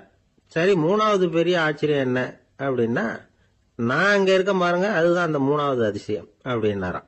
ஒரு நீதிமன்றம், அங்க ஒரு கொலை வழக்கு சம்பந்தமா விசாரணை நடந்துகிட்டு இருக்குது. அந்த வழக்கறிஞர் ரொம்ப தீவிரமா வாதாடிக்கிட்டு இருக்கிறார். தன்னுடைய கட்சிக்காரர் நிரபராதிங்கிறது அவருக்கு நல்லா தெரியும். அதனாலதான் அவர் சார்பா வாதாடுறதுக்கே ஒத்துக்கிட்டார். அப்படி அவர் மும்முரமா வாதாடிக்கிட்டு இருக்கிற சமயத்துல அவசரமா தந்தி ஒண்ணு சேர்ந்தது. அதை வாங்கி படிச்சு பார்த்தார். அதுக்கப்புறம் அதை மடிச்சு தன்னுடைய கோட்டு பையில வச்சுக்கிட்டு தொடர்ந்து வாதாட ஆரம்பிச்சிட்டார். பேசி முடிச்சாரு. அதுக்கப்புறம் அங்க கோர்ட்ல இருந்த சக வக்கீல்கள் அவர்கிட்ட வந்தாங்க. தந்தி ஒண்ணு வந்ததே, என்ன விஷயம் அப்படின்னு விசாரிச்சாங்களாம். அப்போ அவர் சொல்லியிருக்கிறார், ஊர்ல சிகிச்சைக்காக போயிருந்த என்னுடைய மனைவி இறந்து போனதா தந்தி வந்திருக்குது அப்படின்னாராம். மற்ற வக்கீல்களுக்கு அதிர்ச்சி. என்னங்க இது, மனைவி இறந்ததை விட கேஸ் முக்கியமா உங்களுக்கு அப்படின்னு கேட்டிருக்கிறாங்க. இறந்து போன என் மனைவி மறுபடியும் திரும்பி வர போறதில்ல. ஆனா என்னுடைய கட்சிக்காரர் ஒரு கொலை வழக்கில் மாட்டிக்கிட்டார். அவரோ நிரபராதி. அவர் உசுரை நான் காப்பாற்ற வேணாமா? இதுதான் என்னுடைய கடமை அப்படின்னாராம். இப்படி இவர் சொன்னது எல்லாரும் அப்படியே திகைச்சு போய் நின்னுட்டாங்களாம். சரி, கடமைக்கு முக்கியத்துவம் கொடுத்த அந்த வழக்கறிஞர் யார் தெரியுமா? அவர் தான் இரும்பு மனிதர் சர்தார் வல்லபாய் பட்டேல். குஜராத் மாநிலத்தில் 1875 அக்டோபர் 31 அன்றைக்கு ஜாவேரி பாய் அப்படிங்கிறவருக்கு 4வது பிள்ளையா அவர் பிறந்தாராம். இந்த ஜாவேரி பாய் யார் தெரியுமா? ஜான்சி ராணி லட்சுமி பாய் போர் படையில ஒரு வீரரா பணிபுரிஞ்சவர். இளம் வயசுல வல்லபாய் படேல் ரொம்ப சிரமப்பட்டு படிச்சிருக்கார். விடாமுயற்சி வெற்றியை கொடுத்தது. கல்லூரியிலையும் காலடி வச்சார். அதுக்கப்புறம் வக்கீல் பட்டத்தையும் வாங்கினார். பிரிட்டிஷ் ஆட்சி நடந்துகிட்டு இருந்த சமயம் குஜராத்தை சேர்ந்த பர்டோலி தாலுகாவில் விவசாயிகள் மேல அரசாங்கம் திடீர்னு நில வரியை வசதி விட்டுதான். ஏழை விவசாயிகள் ரொம்ப கஷ்டப்பட்டிருக்காங்க. அரசாங்கம் வரி செலுத்தாத விவசாயிகளின் நிலங்களை எல்லாம் ஜப்தி செஞ்சுதான். அரசாங்கத்தை எதிர்க்கிறவங்களை எல்லாம் கைது பண்ணி சிறையில அடைச்சுட்டாங்களாம். சில பேர் வீடு வாசல் ஆடு மாட்டையெல்லாம் வித்து கூட வரி கட்ட வேண்டிய நிலைமைக்கு ஆளாயிட்டாங்க. வழக்கறிஞர் வல்லபாய் படேல் நில வரியை உடனே ரத்து பண்ணணும் அப்படின்னு பம்பாய் கவர்னருக்கு ஒரு கடிதம் எழுதினார். எந்த பலனும் இல்லை. உடனே எல்லா விவசாயிகளையும் அணி திரட்டினார். அதுக்கு தானே தலைமை தாங்கினார். சத்தியாகிரகம் நடத்தினார். அந்த பகுதியில் எந்த வேலையும் நடக்கல. வேற வழி இல்லை. ஆட்சியாளர்கள் உடனே வரியை ரத்து பண்ணாங்க. சிறையில் இருந்தவங்களெல்லாம் வெளில விட்டாங்க. 1928 ஆகஸ்ட் 6 சர்க்காருக்கும் விவசாயிகளுக்கும் இடையில ஒரு உடன்பாடு ஏற்பட்டது. அதுக்கப்புறம் தான் நிலைமை சரியா போச்சான். வல்லபாய் படேலின் பொது சேவையை பாராட்டின பொதுமக்கள் அவருக்கு சர்தார் அப்படிங்கிற பட்டத்தை கொடுத்தாங்களாம். சர்தார்னா தலைவர் அல்லது தளபதினு அர்த்தம். இரும்பு மனிதர்னு இவருக்கு பேர். இருந்தாலும் நகைச்சுவை உணர்வும் இவருக்கு நிறைய உண்டு. ஒரு தடவை ஒரு பத்திரிகை நிருபர் வந்திருக்கார். சர்தார் பட்டேல் கிட்ட அவருக்கு பிடிச்ச பண்பாடு கலாச்சாரம் எது அப்படின்னு கேட்கணும்னு ஆசை. அதனால அவரை பார்த்து கேட்டாராம், ஏங்க உங்களுக்கு பிடிச்ச கல்ச்சர் எது அப்படின்னு கேட்டிருக்கார். இதுக்கு சர்தார் பட்டேல் சொன்ன பதில் என்ன தெரியுமா? எனக்கு பிடிச்ச கல்ச்சர் அக்ரிகல்ச்சர் அப்படின்னு. ஒரே ஒரு ஊர்ல ஒரு அம்மா இருந்தாங்க. அந்த அம்மாவுக்கு ஒரே ஒரு பிள்ளையாண்டான். அவனுக்கு ரொம்ப அக்கறையோட கல்யாணம் பண்ணி வச்சாங்க. கல்யாணம் முடிஞ்சதும் மருமக பொண்ணு வீட்டுக்கு வந்து சேர்ந்தது. அப்பாடா, என் கடமை முடிஞ்சது, இனிமே அக்கடான்னு எங்கேயாவது ஒரு மூலையில் படுத்து கிடக்கலாம் அப்படின்னு நினைச்சாங்க அந்த அம்மா. ஆனால் நினைக்கிறபடி எங்கே நடக்குது? அதுக்கப்புறம் தான் பிரச்சனையே ஆரம்பமாச்சு. மருமகள் குணம் சரியில்லை, ஒரு மாதிரி. அந்த பொண்ணு வீட்டுக்கு வந்ததுமே முதல் வேலையாக மாமியாரை பார்த்து, அதுதான் நான் வந்துட்டேன்ல, இனிமே உங்களுக்கு என்ன வேலைங்க, புறப்பட வேண்டியது தானே, காசி ராமேஸ்வரம்னு எங்கேயாவது போங்க அப்படின்னுட்டு தான். மாமியாரை பார்த்தாங்க, கொஞ்சம் யோசனை பண்ணாங்க. இந்த பாருமா, நீ இப்படி சொல்றதுக்கு முன்னாடியே வீட்டை விட்டு புறப்படணுங்கிற முடிவுக்கு நான் வந்துட்டேன். வீட்டை மட்டும் இல்லை, இந்த உலகத்தை விட்டே கூட போறதுக்கு தயாரா இருக்கிறேன். ஆனா ஒரே ஒரு விஷயத்துக்காக என் உயிரை கையில பிடிச்சிக்கிட்டு இருக்கிறேன் அப்படின்னாங்களாம். என்ன விஷயம்னு கேட்டது இந்த மருமக பொண்ணு. வேற ஒண்ணும் இல்ல, என் பிள்ளைக்கு கல்யாணம் பண்ணி வச்சுட்டேன். ஒரு பேர புள்ள பிறந்து அதை என் கண்ணால பார்த்துட்டேன்னா நான் எங்க வேணும்னாலும் போறதுக்கு தயாரா இருக்கிறேன் அப்படின்னாங்களாம் அந்த மாமியார். மாமியார் இப்படி சொல்றதுலயும் நியாயம் இருக்கிறதாக பட்டுது அந்த பொண்ணுக்கு. சரி, அப்படியே இருந்து பார்த்துட்டு போகலாம் அப்படின்னு அனுமதி கொடுத்தது. கொஞ்ச காலத்துல ஒரு பேரன் பிறந்தான். அந்த அம்மாவும் பேரனை கண்ணால பார்த்துட்டாங்க. சரி, பேரனை பார்த்தாச்சுல்ல, இனிமே புறப்பட வேண்டியது தானே அப்படின்னது மருமக பொண்ணு. மாமியார் பார்த்தாங்க, நீ சொல்றது சரிதாம்மா, அதுல ஒன்றும் தப்பு இல்லை. என்னோட பேரன் உங்களை அம்மா அப்பான்னு கூப்பிடுறத என் காது குளிர கேட்டுட்டு போயிடுறேனே அப்படின்னாங்களாம். சரி, அந்த ஆசையை நிறைவேறட்டும் அப்படின்னு காத்துக்கிட்டு இருந்தாங்க. பேரன் வளர்ந்தான், நடந்தான், பள்ளிக்கூடம் போனா, பெரியவனானா. மருமக பொண்ணு மறுபடியும் மாமியாரை விரட்ட ஆரம்பிச்சுட்டுது, இன்னும் புறப்புள்ளையான்னு. இதை பாருமா, இது வரைக்கும் இருந்துட்டேன். பேரனோட கல்யாணத்தையும் கண்ணால பார்த்தாதான் இந்த கட்டை வேகும் போல இருக்குது அப்படின்னு சொல்லி ஒரு மாதிரியா பேச ஆரம்பிச்சாங்க. இதுவும் நியாயமான ஆசையாக தான் படுது அப்படின்னு அது யோசிச்சிருக்கு அந்த பொண்ணு. சரின்னு அதுக்கும் ஒத்துக்கிட்டது. உடனே பேரனுடைய கல்யாணமும் முடிஞ்சது ஒரு வழியா. இனிமே ஒரு நொடி கூட இங்க இருக்கக்கூடாது, புறப்படுங்க அப்படின்னு மாமியாரை விரட்டிச்சான் அந்த பொண்ணு. இப்ப அந்த மாமியார் தன்னோட மருமகளை பார்த்து சொல்றாங்க, இதோ கிளம்பிட்டேம்மா, என் மூட்டை முடிச்செல்லாம் கட்டிக்கிட்டேன், புறப்பட்டுட்டேன். அப்படியே நீயும் உன் துணிமணிகளை மூட்டை கட்டிக்கிட்டு கிளம்பிடும், என்னோட சேர்ந்து 2 பேருமா சேர்ந்து போயிடலாம் அப்படின்னாங்களாம். அந்த பொண்ணு முழிக்குது. முழிக்காதே, உனக்கும் ஒரு மருமக வந்துட்டா, இனிமே நீயும் ஒரு மாமியார் தானே, உனக்கும் இனிமே இங்க வேலை இல்லை, புறப்படு அப்படின்னாங்களாம். அப்பதான் அந்த பொண்ணு சிந்திக்க ஆரம்பிச்சுதான், தன்னோட தவறு புரிஞ்சுதான். இந்த தகவலை கேட்டுட்டு இருக்கிற மருமகள்லாம் இதை பத்தி கொஞ்சம் யோசிச்சு பார்க்கணுங்கிறதுக்காகத்தான் இதை சொல்றோம் மாமியார்கள் சார்பா. கொஞ்ச நாளைக்கு முன்னாடி ஒரு பொண்ணை பார்த்து பேசுகிற சந்தர்ப்பம் கிடைச்சிது ஒரு கல்யாண வீட்டில்.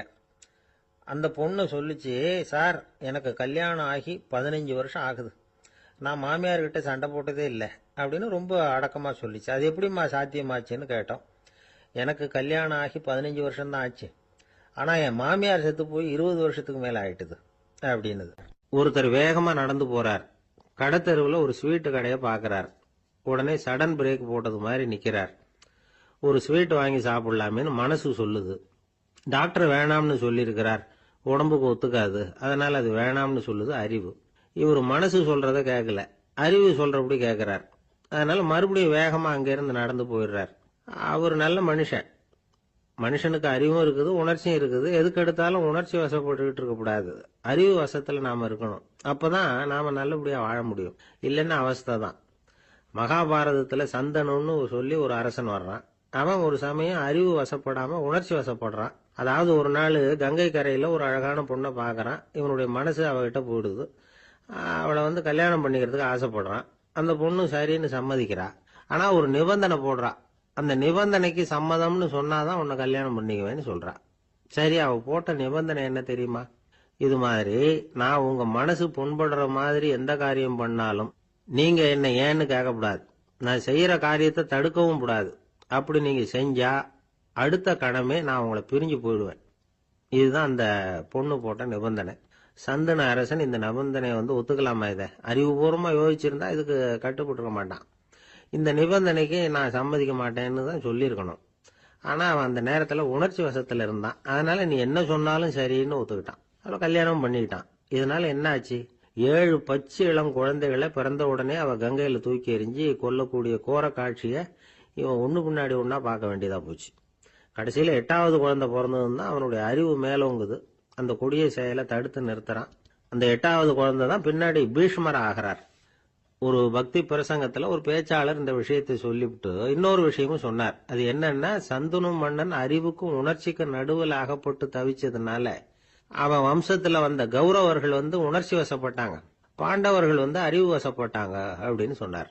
மனுஷனுக்கு உணர்ச்சியை விட அறிவு மேலோங்கி இருக்கணுங்கிறது சரிதான். ஆனால் அந்த அறிவை எப்படி உபயோகப்படுத்துறோங்கிறது முக்கியம். ஒருத்தர் சொன்னார், சார் இன்னைக்கு கோயம்புத்தூர்ல ஒரு கல்யாணம், அதுக்கு நான் போக முடியலையேன்னு நினைக்கும் பொழுது மனசுக்கு ரொம்ப வருத்தமா இருக்குது சார் அப்படின்னார். ரொம்ப உணர்ச்சி வசப்பட்டார். அதுக்காக கவலைப்படாதீங்க சார், ஒரு வாழ்த்து தந்தி கொடுத்துருங்களேன் அப்படின்னார் இன்னொருத்தர். அது எப்படி சார் முடியும்னார் அவரு. நான் தானே சார் கல்யாண மாப்பிள்ளை அப்படிங்கிறார் அந்த ஆள். கொஞ்சம் தூரத்துல நாம நிக்கிறோம். எட்டத்துல இருந்துகிட்டு அவரை கவனிக்கிறோம். அவர் போன்ல பேசுறத, அவர் பேசுகிற வார்த்தைகள் என்ன அப்படிங்கறது நம்ம காதுல விழல. ஆனாலும் அவர் பேசிக்கிட்டு இருக்கிறது நல்ல செய்தியா கெட்ட செய்தியா அப்படிங்கறத நம்மால யூகிக்க முடியும். மகிழ்ச்சியான செய்தியை பேசும்போது முகம் மலருது, புன்னகை பூக்குது. இதுல ஒண்ணு நீங்க கவனிக்கணும்.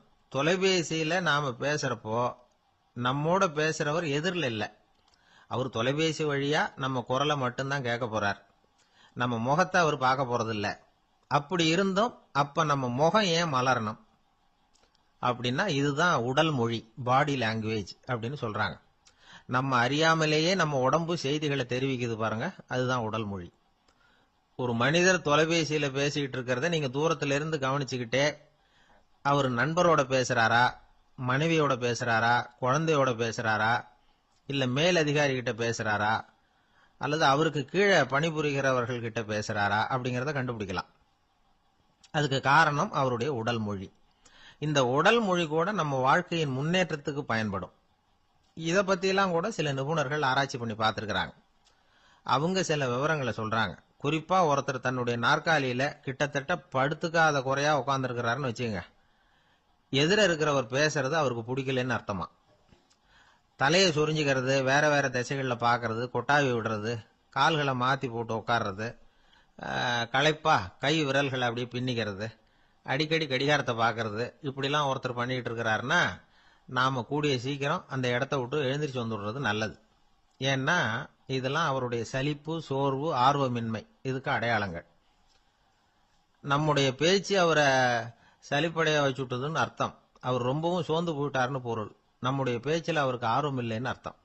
அதே நேரத்தில் நாற்காலியின் நுனியில அமர்ந்து உடலை முன்னுக்கு நகர்த்தி எதிர இருக்கிறவரின் கண்களை பார்த்துக்கிட்டே பேசினாலும் சரி அல்லது பேச்சை கேட்டாலும் சரி, உங்க பேர்ல மற்றவங்களுக்கு உள்ள பிடிப்பு அதிகரிக்கும். நாம எப்படிப்பட்டவர்ங்கிறத நம்ம உடம்பும் நடை உடை பாவனையும் அடுத்தவங்களுக்கு காட்டி கொடுத்துரும்.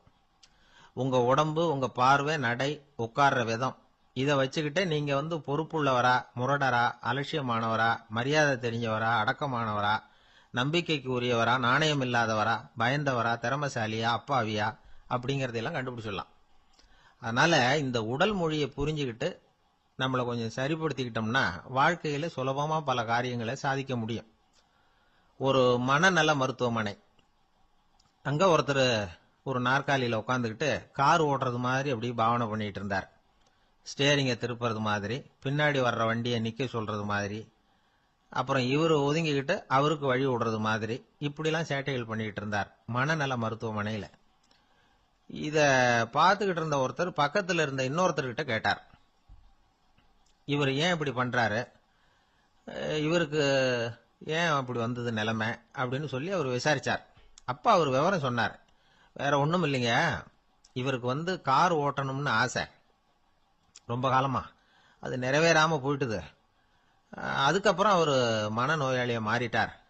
இங்க அழைச்சிட்டு வந்தாங்க. இங்க அழைச்சிட்டு வந்ததுல இருந்து அப்படிதான் பண்ணிட்டு இருக்கிறார். அப்ப கார் ஓட்டுறது மாதிரிலாம் பாவனை பண்ணிட்டு இருப்பார், திருப்புறது மாதிரி பண்ணுவார், பின்னாடி வர்றவங்களுக்கு இடம் விடுவார், இப்படிலாம் செய்யறார் அப்படின்னு விவரம் சொன்னாங்க. நீங்க சொல்லப்படாதா, இப்ப நீங்க கார் ஓட்டல, வெறும் நாற்காலியில தான் உட்கார்ந்து இருக்கிறீங்க அப்படின்னு நீங்க சொல்லப்படாதா அவருக்கு அப்படின்னு கேட்டாங்க. அது முடியாதுங்க, ஏன்னா அந்த காரை கழுவுறதுக்காக அவர் தினமும் எனக்கு 10 ரூபா கொடுத்துக்கிட்டு இருக்கிறார் அப்படின்னாராம் அங்க வேலை செஞ்சுக்கிட்டு இருந்த ஒருத்தர். அதனால வாழ்க்கையில நாம இந்த உடல் மொழியை புரிஞ்சுக்கணும். உடல் மொழிங்கிறது இப்ப ஆரம்பத்துல சொன்னது மாதிரி அந்த தொலைபேசியில பேசுறவங்கள தூரத்துல இருந்து பார்த்தாவே அவர் யாருகிட்ட பேசுறாரு, என்ன பேசுறாருன்னு தெரியும். நம்ம முகத்தை நல்லா வச்சுக்கணும். உடல் மொழியை நம்ம புரிஞ்சுக்கிட்டு பயன்படுத்த ஆரம்பிச்சோம்னா எந்த முயற்சி பண்ணினாலும் அதுல வெற்றி நிச்சயம். ஒரு கடற்கரை ஓரம், அங்க ஒரு சின்ன கிராமம், அந்த கிராமத்துல ஒரு சின்ன பள்ளிக்கூடம். கடற்கரை ஓரத்துல உள்ள ஒரு விடுதியில ஓய்வுக்காக ஒருத்தர் தங்கி இருக்கிறார். பள்ளிக்கூடத்துல ஏதோ விழா நடக்கிறது மாதிரி தெரிஞ்சது. உடனே அவர் அந்த பக்கமா வந்தார். இங்க என்ன நடக்குதுன்னு விசாரிச்சார். பள்ளி ஆண்டு விழா நடக்குதுன்னாங்க. உடனே போனார். கண்காட்சி ஒன்று வச்சிருந்தாங்க. உள்ள போய் பார்த்தார். பள்ளிக்கூடத்துல படிக்கிற மாணவர்களை சொந்தமா தயார் பண்ண பொருள்களை காட்சிக்கு வச்சிருக்கிறாங்க. அந்த ஊர் மக்கள்லாம் அதை கூட்டம் கூட்டமா போய் பார்த்துக்கிட்டு இருக்கிறாங்க. இவரும் ஆர்வமா அதையெல்லாம் பார்த்துக்கிட்டே போறார். ஒரு இடத்துல ஒரு சின்ன ரயில் செஞ்சு வச்சிருந்தாங்க, மாணவர்களை தயார் பண்ணது. மின்சாரத்தால் அது ஓடுறது மாதிரி பண்ணி வச்சிருந்தாங்க. அதுல ஒரு சின்ன பொத்தான் இருக்கும், அதை அமுக்குனா ரயில் ஓடும், சுத்தி சுத்தி வரும். மாணவர்கள் எதிரில் நின்று அதுக்கு விளக்கம் கொடுத்துக்கிட்டு இருக்கிறாங்க. இவரு அதை கவனிச்சார். ரயில் ஓடுறத பார்த்தார். அங்க நின்றுகிட்டு இருந்த மாணவர்கள் கிட்ட விளையாட்டா கேட்டார், ஏப்பா இந்த ரயில் எதனால ஓடுது அப்படின்னு கேட்டார். இவரு சக்தியினால ஓடுது அப்படின்னாங்க மாணவர்கள். அது என்ன சக்தின்னு கேட்டார். அதுக்கு பேரு மின்சாரம் அப்படின்னாங்க. சரி, நீங்க மின்சாரத்தை பார்த்துருக்கிறீங்களா அப்படின்னார். நாங்க பார்த்தது இல்லைங்க, ஆனா இதை செய்யறதுக்கு எங்களுக்கு உதவி பண்ண ஆசிரியர் ஒரு பட்டதாரி, ஒரு காலம் அவர் பார்த்துருக்கலாம் அப்படின்னாங்க. அவர் எங்க இருக்காருன்னு கேட்டார். இதோ அழைச்சிட்டு வர்றோம்னு ஓடினாங்க. அவர் அழைச்சிட்டு வந்தாங்க. அவர்கிட்ட ஒரு பெரியவர் கேட்டார், மின்சாரத்தை நீங்க பார்த்துருக்கிறீங்களா அப்படின்னு. மின்சாரத்தை பார்க்கறதாவது நான் பார்த்ததே இல்லை. நான் பார்த்தது அது செயல்படுற விதத்தை தான். அது விளக்க எரிய வைக்குது, ரயில ஓட வைக்குது, இது மாதிரி எத்தனையோ எந்திரங்களை செயல்பட வைக்குது. ஆனா உண்மையிலேயே அது என்னன்னு எனக்கு தெரியாது. ஒருவேளை இந்த பள்ளிக்கூடத்து தலைமை ஆசிரியருக்கு தெரிஞ்சிருக்கலாம், ஏன்னா அவர் ஒரு மேல்நிலை பட்டதாரி அப்படின்னாராம் அவரு. சரின்னு போய் தலைமை ஆசிரியரை கூப்பிட்டுக்கிட்டு வந்தாங்க. அவர்கிட்டயும் இதே கேள்வி கேட்டாராம் அவரு. மன்னிக்கணும், இந்த கேள்வி இதுவரைக்கும் யாரும் என்கிட்ட கேட்டதில்ல. சக்தியை யாரும் பார்க்க முடியாது, ஆனா அது செயல்படும் விதத்தை தான் பார்க்க முடியும் அப்படின்னாராம் அவரு. இப்போ இதுவரைக்கும் கேட்டுக்கிட்டு இருந்த பெரியவர் சிரிச்சார். சிரிச்சுட்டு சொன்னாராம், சரி அதுக்காக ஒன்றும் கவலைப்படாதீங்க, என்னுடைய பெயர் தாமஸ் ஆல்வா எடிசன் அப்படின்னாராம். இதை கேட்டதும் அங்க இருந்தவங்களுக்கெல்லாம் அதிர்ச்சி, ஆச்சரியம். என்னது, நீங்க தானா எடிசன்? நீங்க எவ்வளவு மின்சார கருவிகளை உண்டாக்கி இருக்கிறீங்க, நீங்களா இந்த கேள்வியை கேட்டது அப்படின்னாங்களாம். ஆமா, நான் தான் கேட்கிறேன், ஏன்னா நானே மின்சாரத்தை பார்த்தது கிடையாது அப்படின்னாராம் அவரு. அன்புங்கிறது இப்படிப்பட்டது தாங்கிறார் ஓஷோ. அன்புங்கிறது நம்ம உடற்கூறு அமைப்பில் இல்லை, அது நம்ம உடம்புல உள்ள சுத்த சக்தியின் வெளிப்பாடு. அதை உணரத்தான் முடியுமே தவிர பார்க்க முடியாது. அன்பே உன்னை நான் என் இருதயத்தில் வச்சிருக்கிறேன் அப்படின்னு எல்லாம் சொல்லுவான். இதெல்லாம் சும்மா. இது டாக்டர்கள் சொல்ற இருதயம் கிடையாது. அது ரத்தத்தை தள்ளுகிற ஒரு கருவி, அவ்வளவுதான். ஞானிகள் சொல்லுகிற இதயம் வேற, அது கண்ணுக்கு புலப்படாத ஒரு சக்தி. என்னுடைய இதயம் ரொம்ப விசாலமானது சார் அப்படின்னார் ஒருத்தர். அப்படிங்களான்னு ரொம்ப மரியாதையா, ஆமாங்க டாக்டர் அப்படிதான் சொல்றார், கொஞ்சம் வீங்கி போய் பெருசா இருக்குதான் அப்படின்னார். அள்ள அள்ள குறையாதது அக்ஷய பாத்திரம், அது நமக்கு தெரியும், கேள்விப்பட்டிருக்கிறோம். ஆனா போட போட நிரம்பாத ஒரு பாத்திரம் உண்டு. அது என்ன தெரியுமா? நம்மள பல பேர்கிட்ட அந்த பாத்திரம் உண்டு. அதுதான் பேராசை அப்படிங்கிற பாத்திரம். அதை நிறைவு செய்யவே முடியாது. பேராசையை பத்தி சுஃபி இலக்கியத்துல ஒரு பிரபலமான கதை உண்டாம். அதை ஒரு பெரியவர் எடுத்து சொல்லியிருக்கிறார். ஒரு மன்னர் நகர்வலம் போயிட்டு இருக்கார். ஒரு பிச்சைக்காரன் மன்னர் எதிரில் வரான். பிச்சை போடுங்கிறான். என்னுடைய அமைதியை கெடுக்காதே போங்கிறார் மன்னர். அவன் சிரிக்கிறான். அரசே, உங்களுடைய அமைதி கெடக்கூடிய நிலையில் இருந்தா அதுக்கு பேர் அமைதியே கிடையாது அப்படின்னு நானா. எதிரில் நிக்கிறது வெறும் பிச்சைக்காரன் இல்லை, யோகி அப்படிங்கிறத மன்னர் புரிஞ்சுக்கிட்டார். துறவியே, உங்களுக்கு என்ன வேணும்னாலும் கேளுங்க, கொடுக்குறேன்னாராம். அந்த துறவி மறுபடியும் சிரிக்கிறார்.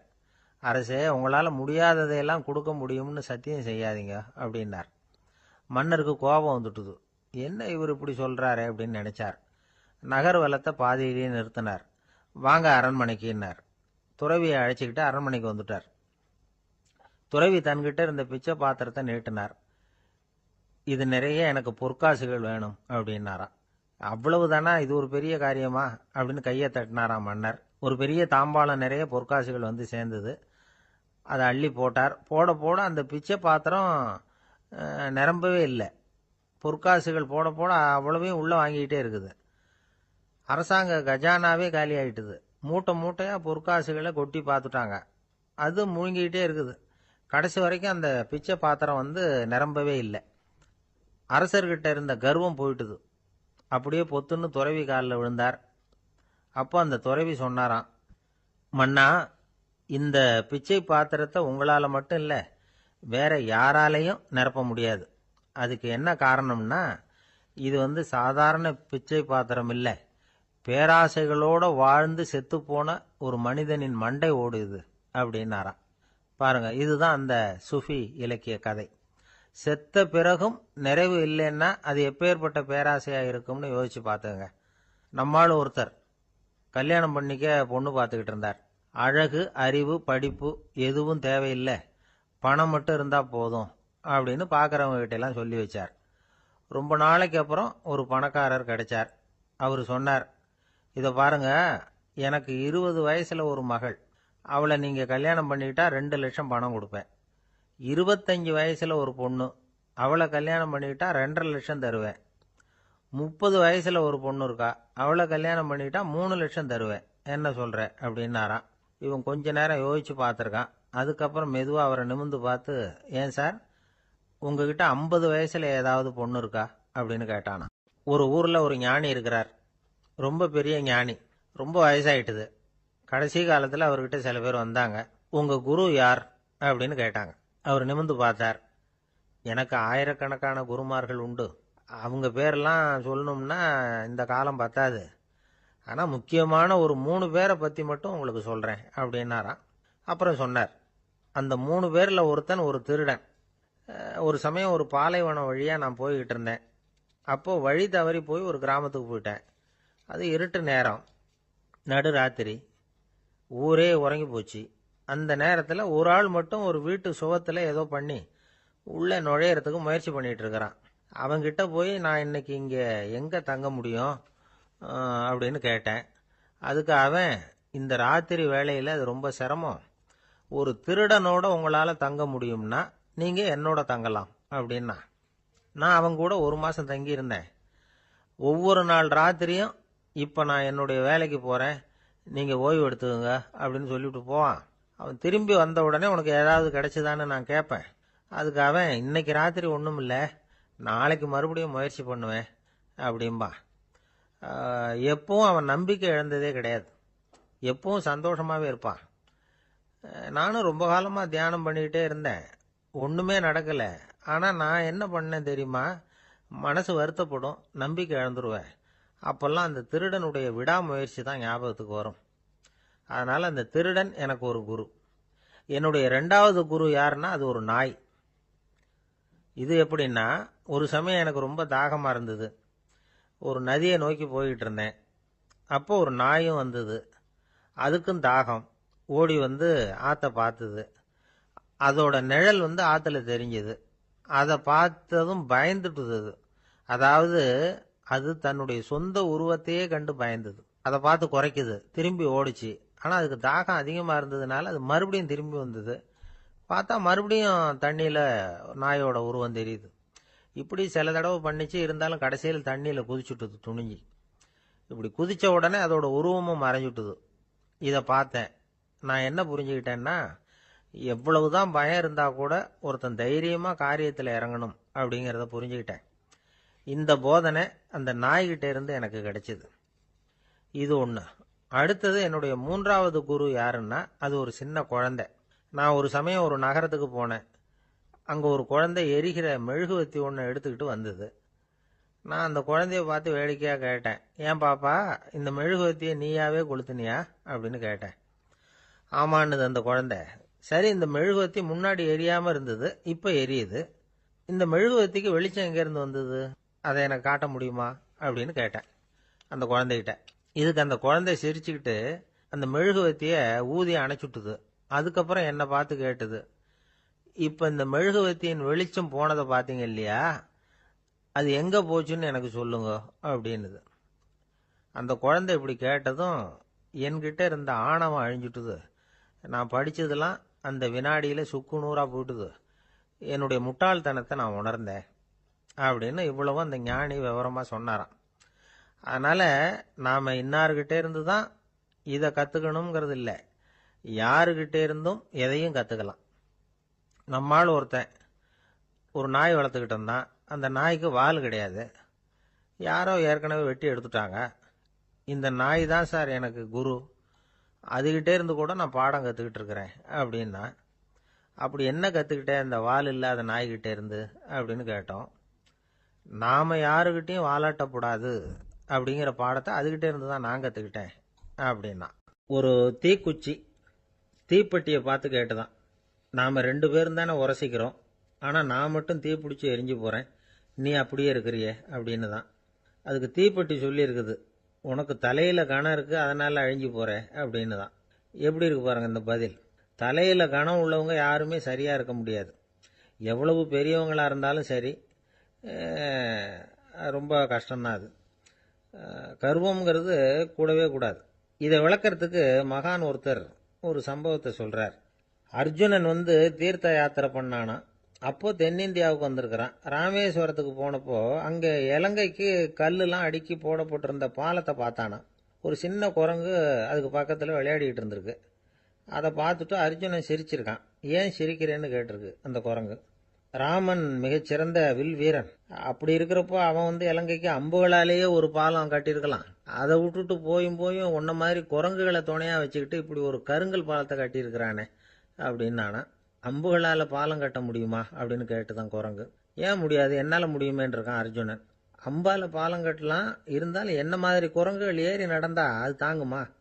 அதனால தான் ராமர் வந்து கருங்கல் பாலமே கட்டினார் அப்படின்னுது குரங்கு சொல்லிச்சான். அப்படியே சொல்கிற, நான் வேணும்னா இப்போ அம்புகளாலேயே ஒரு பாலத்தை கட்டுறேன், நீ அது மேலே ஏறி நடந்து பார்.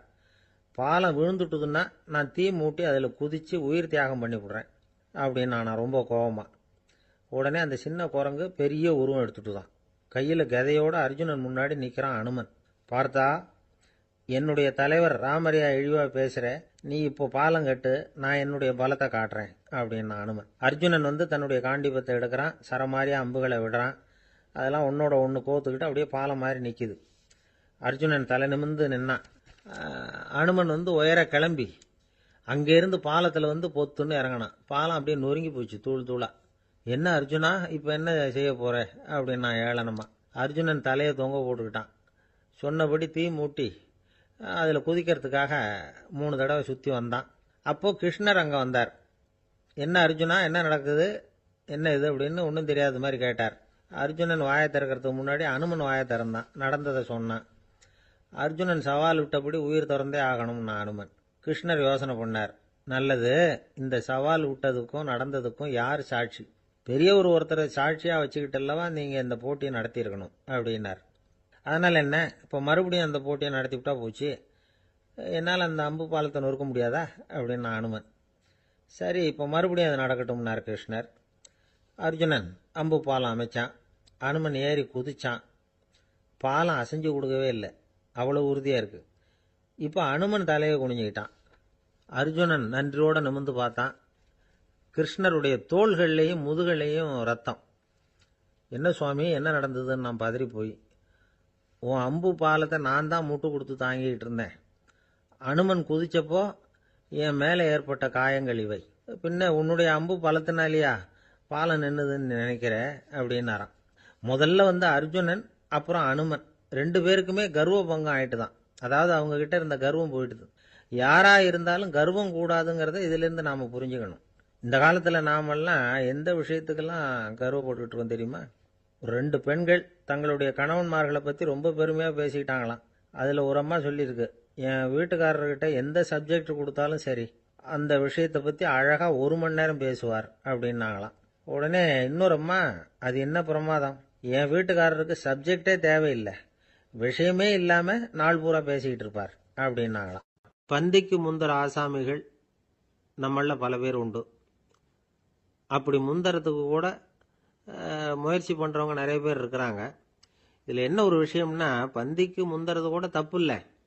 ஆனா அப்படி ஒரு விருந்துல ஆளா போய் உட்காந்து சாப்பிட்டா கூட வெளியில வர்றப்ப என்ன பெரிய விருந்து வச்சுட்டான், சாம்பார்ல உப்பு இல்லை, ரசத்துல காரம் இல்லை அப்படின்னு குறை சொல்லிக்கிட்டே வர்றது இருக்கு பாருங்க, அது சரியில்லை, நாகரிகமும் இல்லை.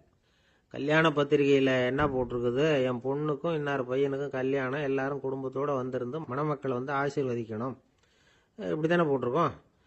குடும்பத்தோட விருந்து சாப்பிட்டு சாப்பாடு எப்படி இருக்குன்னு அபிப்பிராயம் சொல்லிவிட்டு போங்க அப்படின்னா போட்டிருக்கு கல்யாண பத்திரிகையில. ஒருத்தர் வீட்டு விசேஷத்துக்கு போயிருக்கோம்னா எவ்வளவோ அசௌகரியங்கள் நமக்கு ஏற்படலாம். ஏராளமான கூட்டம் வந்திருக்கும். எல்லாரையும் அவங்க தனித்தனியாக கவனிச்சுக்கிட்டு இருக்க முடியாது. நாம தான் அனுசரித்து நடந்துக்கணும். நாமளா போய் வாழ்த்த வேண்டியவங்களை வாழ்த்தி விட்டு சேரணும். அதை விட்டுட்டு பத்திரிக்கை கொடுத்தானேன்னு போனேன், கவனிப்பே சரியில்லை அப்படின்னு புலம்பிக்கிட்டு இருக்கக்கூடாது. ஒரு விருந்துக்கு போனால் அங்கே எப்படி நடந்துக்கணும் அப்படிங்கிறத பற்றி கூட அனுபவசாலிகள் சில விவரங்கள்லாம் சொல்லியிருக்கிறாங்க. இந்த காலத்தில் கல்யாணம், பிறந்த நாள், அது இதுன்னு நிறைய விருந்துகள் நடக்குது. அதெல்லாம் எதுக்காக? மனித உறவுகளை வளர்த்துக்கிறதுக்காக தான், வேற எதுக்கு? ஒரு விருந்துக்கு போனால் அமைதியாக பொறுமையாக போய் உட்காரணும். அடித்து பிடிச்சிக்கிட்டு இடத்த பிடிக்க போகிறேன் அப்படின்னு நிற்கக்கூடாது. முதல் பந்தி நடந்துக்கிட்டு இருந்தால் அது முடிஞ்சு இலை எடுத்து சுத்தம் பண்ணதுக்கு அப்புறம் போய் உட்கார்றது தான் நாகரீகம். இலை எடுக்கிறதுக்கு முன்னாடியே அங்கே போய் உட்காந்தா நல்லா இருக்காது. நீங்கள் சாப்பிட்டுட்டு உட்காந்துருக்கீங்களா, சாப்பிட்றதுக்கு உட்காந்துருக்கீங்களா, பார்க்குறவங்களுக்கு சந்தேகம் வந்துடும். அதே மாதிரி இலையில எல்லா ஐட்டமும் பரிமாறினதுக்கு அப்புறம் சாப்பிட ஆரம்பிக்கணும். ஒவ்வொரு ஐட்டமாக வைக்க வைக்க நாம் பாட்டுக்கு எடுத்து உள்ளே தள்ளிகிட்டே இருந்தோம்னா எதை வச்சோம் எதை வைக்கலன்னு பரிமாறினவரே குழம்பி போயிடுவார். ஏன்னா எப்போ பார்த்தாலும் இலை காலியாகவே இருக்கும். சாப்பிட்றப்போ உங்கள் சாப்பாட்டையே நீங்கள் கவனிக்கணும். அடுத்தவங்க இலையில என்ன இருக்குது, பக்கத்தில் இருக்கிறவர் எதை அதிகமாக சாப்பிட்றார், இதெல்லாம் நமக்கு என்னத்துக்கு? எல்லாரும் சாப்பிட்டு முடிக்கிற வரைக்கும் பொறுமையாக இருக்கிறது தான் நல்லது. நீங்கள் மட்டும் திடீர்னு பாதியில் எழுந்திரிச்சு பக்கத்தில் இருக்கிறவங்களுக்கு சங்கடமாக இருக்குமேங்கிறதெல்லாம் யோசிக்காமல் நீங்கள் பாட்டு எழுந்திரிச்சு போகக்கூடாது. பக்கத்தில் உள்ளவங்க உங்களை எழுந்திரிக்க சொன்னால் எழுந்திரிச்சு போகலாம். விருந்துகளில் சாப்பாட்டை வீணாக்கிறதே ஒரு நாகரிகமாக போட்டுது. இந்த காலத்தில் சாப்பாட்டுக்கே கஷ்டப்பட்டுக்கிட்டு பல பேர் இந்த உலகத்தில் இருக்கிறப்போ சாப்பாட்டை வீணாக்கிறது எவ்வளோ பெரிய மோசங்கிறத நினச்சி பார்க்கணும். வேணுங்கிற அளவுக்கு கேட்டு வாங்கி சாப்பிட்றது தான் முறை. விருந்தில் இந்த பஃபே அப்படின்னு சொல்லி ஒரு முறை சொல்கிறாங்கல்ல, அதாவது உணவு வகைகளையெல்லாம் பொதுவாக ஒரு இடத்துல வச்சுடுறது, நமக்கு தேவையானதை நாமே எடுத்து ஒரு தட்டில் போட்டுக்கிட்டு சாப்பிட வேண்டியது. இதில் கூட சில பேர் தேவைக்கு அதிகமாக எடுத்து போட்டுக்கிட்டு வீணாக்குறாங்க. சில சமயம் கடைசியாக சாப்பிட போகிறவங்களுக்கு எல்லா ஐட்டமும் கிடைக்காம போகலாம். அதை போய் பெருசு பண்ணிகிட்டு இருக்கக்கூடாது. என்ன சார், இந்த அளவுக்கு கூடவா நாகரிகம் தெரியாமல் இருக்கிறோம், இதை போய் பெருசாக சொல்ல வந்துட்டீங்களே அப்படின்னு நினைக்கலாம். ஒருத்தர் 2 பேருக்கு இந்த விவரம் தேவைப்படலாம். அவங்க காதலையும் இது விழட்டுமேங்கிறதுக்காக தான் இது. ஒரு பெரிய கல்யாண விருந்து நடந்துகிட்டு இருந்தது. விருந்து மண்டபத்து வாசல்ல ஒருத்தர் நின்றுக்கிட்டு வர்றவங்களையெல்லாம் ரொம்ப மரியாதையாக வணங்கி உள்ள அனுப்பி வச்சுக்கிட்டு இருந்தார். எப்படி தெரியுமா? வர்றவங்க கையெல்லாம் பிடிச்சி முத்தம் கொடுத்து அதுக்கப்புறம் உள்ள அனுப்பி வச்சுக்கிட்டு இருந்தாராம். கூட்டம்லாம் முடிஞ்சதுக்கு அப்புறம் அவர்கிட்ட போய் கேட்டிருக்கிறாங்க, சார் நானும் எவ்வளவோ விருந்துகளுக்கு போயிருக்கிறேன், இருந்தாலும் இவ்வளவு மரியாதையா வர்றவங்க கைக்கெல்லாம் முத்தம் கொடுத்து வரவேற்கிறத இங்கே தான் பார்க்குறேன் அப்படின்னு சொன்னாங்க. அதுக்கு அவர் சொன்னார், அட போங்க சார், நான் முத்தம் கொடுக்கல, முந்தின பந்திக்கு வந்து சாப்பிட்டவங்களே அடுத்த பந்திக்கும் வர்றாங்களான்னு மோந்து பார்த்து அனுப்பி வச்சுக்கிட்டு இருந்தேன் அப்படின்னார். இயேசுநாதர்கிட்ட ஒருத்தர் வந்து கேட்டாராம், இயேசுவே என்னை எவ்வளவு நேசிக்கிறீர்கள் அப்படின்னு. அவர் தன்னுடைய இரு கைகளையும் அகல விரித்து இவ்வளவு என்று சொல்லி சிலுவையில் உயிர் நீத்தார் அப்படின்னு சொல்லுவாங்க. அதாவது அந்த நேசிப்புக்கு எல்லை கிடையாது, அதே போல மன்னிப்புக்கும் எல்லை கிடையாது. இது இயேசுநாதர் சொல்லி கொடுத்த ஒரு பாடம்.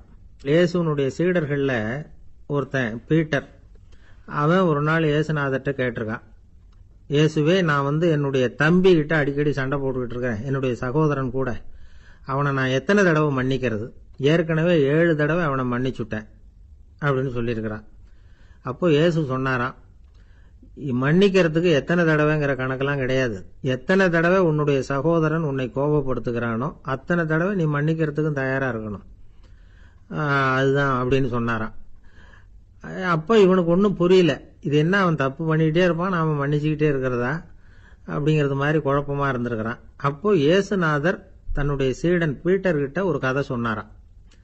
அந்த கதை இன்றைக்கு நாம வந்து எல்லாரும் சிந்தித்து பார்க்க வேண்டிய ஒரு கதை. அதாவது மன்னிப்பை விரும்புகிறவர்கள் மன்னிக்கவும் தயாராக இருக்க வேண்டும் அப்படிங்கிறது தான் அந்த கதையினுடைய தத்துவம். அந்த இயேசுநாதர் சொன்ன கதை என்னன்னா, ஒரு மன்னர் இருந்தார். அவர் ஒரு நாள் அரண்மனையில் உட்காந்து கணக்கு வழக்குகள்லாம் பார்த்துக்கிட்டு இருந்தார். நம்ம அரண்மனையிலிருந்து யார் யார் அரசாங்க கடன் வாங்கியிருக்கிறாங்க, யார் யார் திருப்பி செலுத்தி இருக்கிறாங்க அப்படிங்கிற விவரத்தையெல்லாம் பார்த்துக்கிட்டு இருந்தார். அப்போதான் புரிஞ்சுது, அந்த அரண்மனையில் வேலை செய்கிற ஒருத்தனே அரசாங்க கடன் ஒரு வாங்கியிருக்கிறான். எவ்வளவு? 10,000 பொற்காசுகள் வாங்கியிருக்கான் கடன். இந்த 10,000 பொற்காசுகளை திருப்பி செலுத்தலை அரசாங்கத்துக்கு. இது மன்னர் கவனத்துக்கு வந்தது. உடனே நம்ம அரண்மனையில் இருக்கிறவனே அரசு கடன் வாங்கி திருப்பி செலுத்தாம இருக்கான், அவனை கூப்பிட்டு வாங்கன்னு சொல்லி கூப்பிட்டுட்டு வந்தாங்களாம். விசாரிச்சிருக்கிறாங்க, என்னப்பா நீ எவ்வளவு ஒன்று? ஆமாங்க 10,000 பொற்காசுகள் வாங்கியிருக்கிறேன், இன்னும் திருப்பி கட்டலைன்னு இருக்கான். உடனே அவர் மன்னர் சொல்லியிருக்கிறாரு, நம்ம சட்டத்திட்டப்படி நீ உடனே பணத்தை திருப்பி கட்டிடு, அப்படி உன்னால கட்ட முடியலன்னா உன்னுடைய வீடு வாசல் சொத்து சுகம் எல்லாத்தையும் வித்து அந்த பணத்தை அரசு கருவூலத்தில் சேர்த்துக்கிறதுக்கு நானே ஏற்பாடு பண்ணிடுறேன் அப்படின்னு அந்த மன்னர் சொன்னாராம். இவன் அப்படியே அதிர்ச்சி ஆயிட்டான், அப்படியே பொத்துன்னு காலில் விழுந்தானா, மன்னா என்னை மன்னிச்சுங்க, என்னால் முடியல, எனக்கு மன்னிப்பு கொடுங்க அப்படின்னு இருக்கான். உடனே அவர் எழுந்திருச்சு, சரி நீ மன்னிப்பு கேட்டுவிட்ட, அதனால உன்னை மன்னிக்கிறேன், நீ பணம் கட்ட வேண்டாம் அப்படின்னு சொல்லி அந்த மன்னர் அவனை விட்டுட்டாராம். பணத்தையும் தள்ளுபடி பண்ணிட்டார், நீ திருப்பி கட்ட வேண்டான்னு. இவனுக்கு ரொம்ப மகிழ்ச்சி, அதனால ரொம்ப உல்லாசமா வந்துகிட்டு இருக்கிறான். தெருவில் வந்துகிட்டு இருக்கிறப்ப இவங்கிட்ட கடன் வாங்கின ஒருத்தன் எதுக்கு வந்துகிட்டு இருக்கான். அவன் இவங்கிட்ட ஒரு 100 பொற்காசுகள் கடன் வாங்கியிருக்கான். அவன் வந்தான், இவன் போய் அவன் சாட்டையா பிடிச்சிக்கிட்டான், நீ எப்படா என் கடனை திருப்பி கொடுக்க போறேன்னு. அவன் இப்போ முடியல, கொஞ்சம் பொறுத்துக்கா, அப்புறம் தாரேன் இருக்கான். அதெல்லாம் முடியாது, நீ கொடுத்துதான் ஆகணும் அப்படின்னு இவன் புடிவமா சொல்றான். இப்ப நிலைமையை பாருங்க, இவன் ஏற்கனவே இவன் 10,000 பொற்காசுகள் அரசாங்கத்தில் கடன் வாங்கினா அதுக்கு மன்னிச்சு விட்டுட்டார் இவனை. ஆனா இவன் இன்னொருத்தனை மன்னிக்கிறதுக்கு தயாரா இல்லை. இவங்கிட்ட கடன் வாங்கின இன்னொருத்தன் 10 பொற்காசுகள், அவனை மன்னிக்க தயாரா இல்லை. அவனை கொண்டு போய் நீதிமன்றத்தில் கொண்டு போய் நிறுத்தி தண்டனை வாங்கி கொடுத்துட்டான். நீதிபதி என்ன சொன்னாரு, அந்த இவன் வாங்கின பொற்காசுகளை திருப்பி கட்டுற வரைக்கும் ஜெயிலில் இருக்கணுங்கிறது தீர்ப்பு. ஆனா உடனே அரசர் காதுல வந்து விழுந்தது.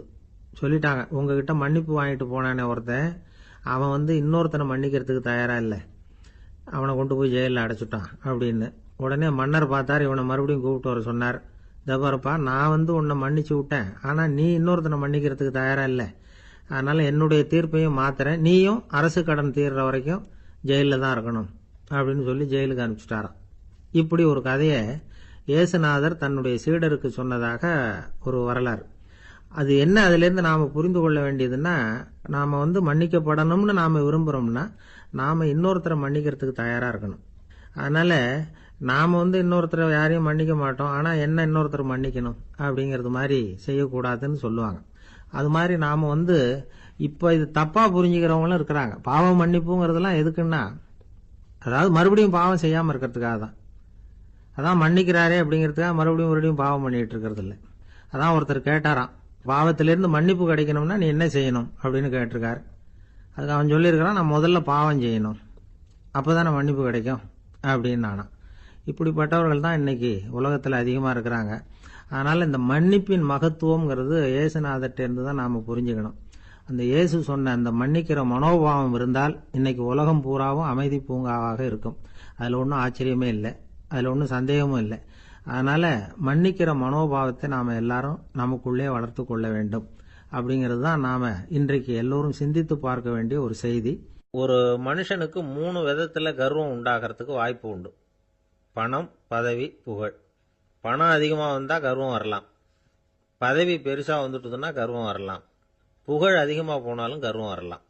இந்த 3 வகையான கர்வத்துக்கும் இடம் கொடுக்காம இருக்கிறாங்க பாருங்க, அவங்க தான் சிறந்த மனிதர்கள். ஒரு பெரிய பொறுப்புல இருக்கிறவங்களுக்கு கர்வம் வந்துடக்கூடாது. அப்படி வந்துட்டுதுன்னா அது எல்லாருக்கும் இடைஞ்சல். ஒரு ராஜா இருந்தார். அவர் ஒரு நாள் தன்னுடைய தலைநகரத்தை சுத்தி வந்துகிட்டு இருந்தார். ஒரு இடத்துல ஒரு அழகான நிலத்தை பார்த்தார். ஆஹா, இந்த இடத்துல நமக்குன்னு ஒரு மாளிகையை கட்டினா எவ்வளவு நல்லா இருக்கும் அப்படின்னு நினைச்சார். ராஜா நினைச்சா அது முடியாத காரியமா? சரி, இந்த நிலம் யாருக்கு சொந்தம்னு விசாரிங்க அப்படின்னார் பக்கத்துல இருந்தவங்க கிட்ட. அவங்கெல்லாம் ஓடி போய் விசாரிச்சாங்க. அந்த இடம் ஒரு வயசான கிழவிக்கு சொந்தம், வயசான அம்மாவுக்கு சொந்தமா. அந்த அம்மா தான் அதில் ஒரு குடிசையை போட்டு குடியிருந்துட்டு இருக்கிறாங்க. சரி, அந்த நிலத்துக்கு ஒரு விலையை நிர்ணயம் பண்ணி அதை அந்த வயசான அம்மா கிட்ட கொடுத்துருங்கோ அப்படின்னு உத்தரவு போட்டார் ராஜா. ஆனா அந்த அம்மா, இது எங்க பூர்வீக இடம், இதை விற்க மாட்டேன் அப்படின்னு சொல்லிவிட்டுது. சரி, 2 பங்கு விலை கொடுக்குறோம்னு சொல்லி பாருங்க அப்படின்னாங்க. அப்படியே சொன்னாங்க அரண்மனை ஆட்கள். அதுக்கும் சம்மதிக்கல அந்த அம்மா. இதை கேள்விப்பட்டதும் ராஜாவுக்கு கோபம் வந்துட்டுது. தன்னுடைய ஆளுங்களை கூப்பிட்டார். போய் அந்த குடிசையை பிரிச்சேரிங்க, காசெல்லாம் ஒன்றும் கொடுக்காதீங்க அப்படின்னு கத்தினார். அவ்வளவுதான். அடுத்த நிமிஷம் அரண்மனை ஆசாமிகள் போனாங்க, குடிசையை பிரித்து எரிஞ்சாங்க. அந்த வயசான அம்மா இருக்கு, அதுவும் அந்த இடத்த விட்டு துரத்தி விட்டாங்க. அந்த இடத்துல ஒரு அரச மாளிகையை கட்டி முடிச்சிட்டாங்க. அந்த வயசான அம்மா பாவம், ராஜாவே இப்படி பண்ணா யாருக்கிட்ட போய் முறையிட முடியும்? ஒரு ஞானி இருந்தார், அவர்கிட்ட போய் சொன்னாங்க. அவரு இவங்க சொன்னதை கேட்டு மனசுல வச்சுக்கிட்டார். ஒரு நாள் அந்த ராஜாவே இந்த ஞானியை கூப்பிட்டார். புதுசா ஒரு மாளிகை கட்டி இருக்கிறேன், வந்து பாருங்கன்னு. சரின்னு சொல்லி இந்த பெரியவர் ஒரு நாள் அந்த மாளிகைக்கு போனார். சும்மா போகல, ஒரு கழுதையையும் ஓட்டிக்கிட்டு போனார். கொஞ்சம் சாக்குகள், வெத்து சாக்கு, அதையும் எடுத்து கழுதை முதுகுல போட்டு கழுதையை ஓட்டிக்கிட்டு போறார். ராஜா பார்த்தார். அவருக்கு இது ஆச்சரியமா இருந்தது. என்ன இது, மாளிகைக்கு வந்துட்டு போங்கன்னு கூப்பிட்டா கழுதை சாக்கு இதெல்லாம் கொண்டு வராரு, ஒன்றும் புரியலையேன்னு நினைச்சார். எதுக்காக இதெல்லாம்னு கேட்டார். அரசருடைய தோட்டத்திலிருந்து கொஞ்சம் மண் எடுத்துக்கிட்டு போறதுக்கு ஆசைப்படுறேன், அதுக்கு நீங்க அனுமதி கொடுக்கணும் அப்படின்னாரு இவர். இது என்ன வேடிக்கையான கோரிக்கையா இருக்குது அப்படின்னு நினைச்சார் ராஜா. இருந்தாலும் மண்ணு தானே கேட்கிறாரு, எடுத்துட்டு போட்டுமே அப்படின்னு நினைச்சார். சரின்னு அனுமதி கொடுத்தார். அந்த பெரியவர் தோட்டத்துக்கு போனாரு, மண்ணை வெட்டினார், சாக்கில் போட்டு நிரப்புனாரு. ராஜாவை கொஞ்சம் கிட்ட வாங்கன்னு கூப்பிட்டார். இந்த மண் மூட்டையை தூக்கி கழுதையோட முதுகில் வைக்கணும், கொஞ்சம் உதவி பண்ணுங்கன்னார்.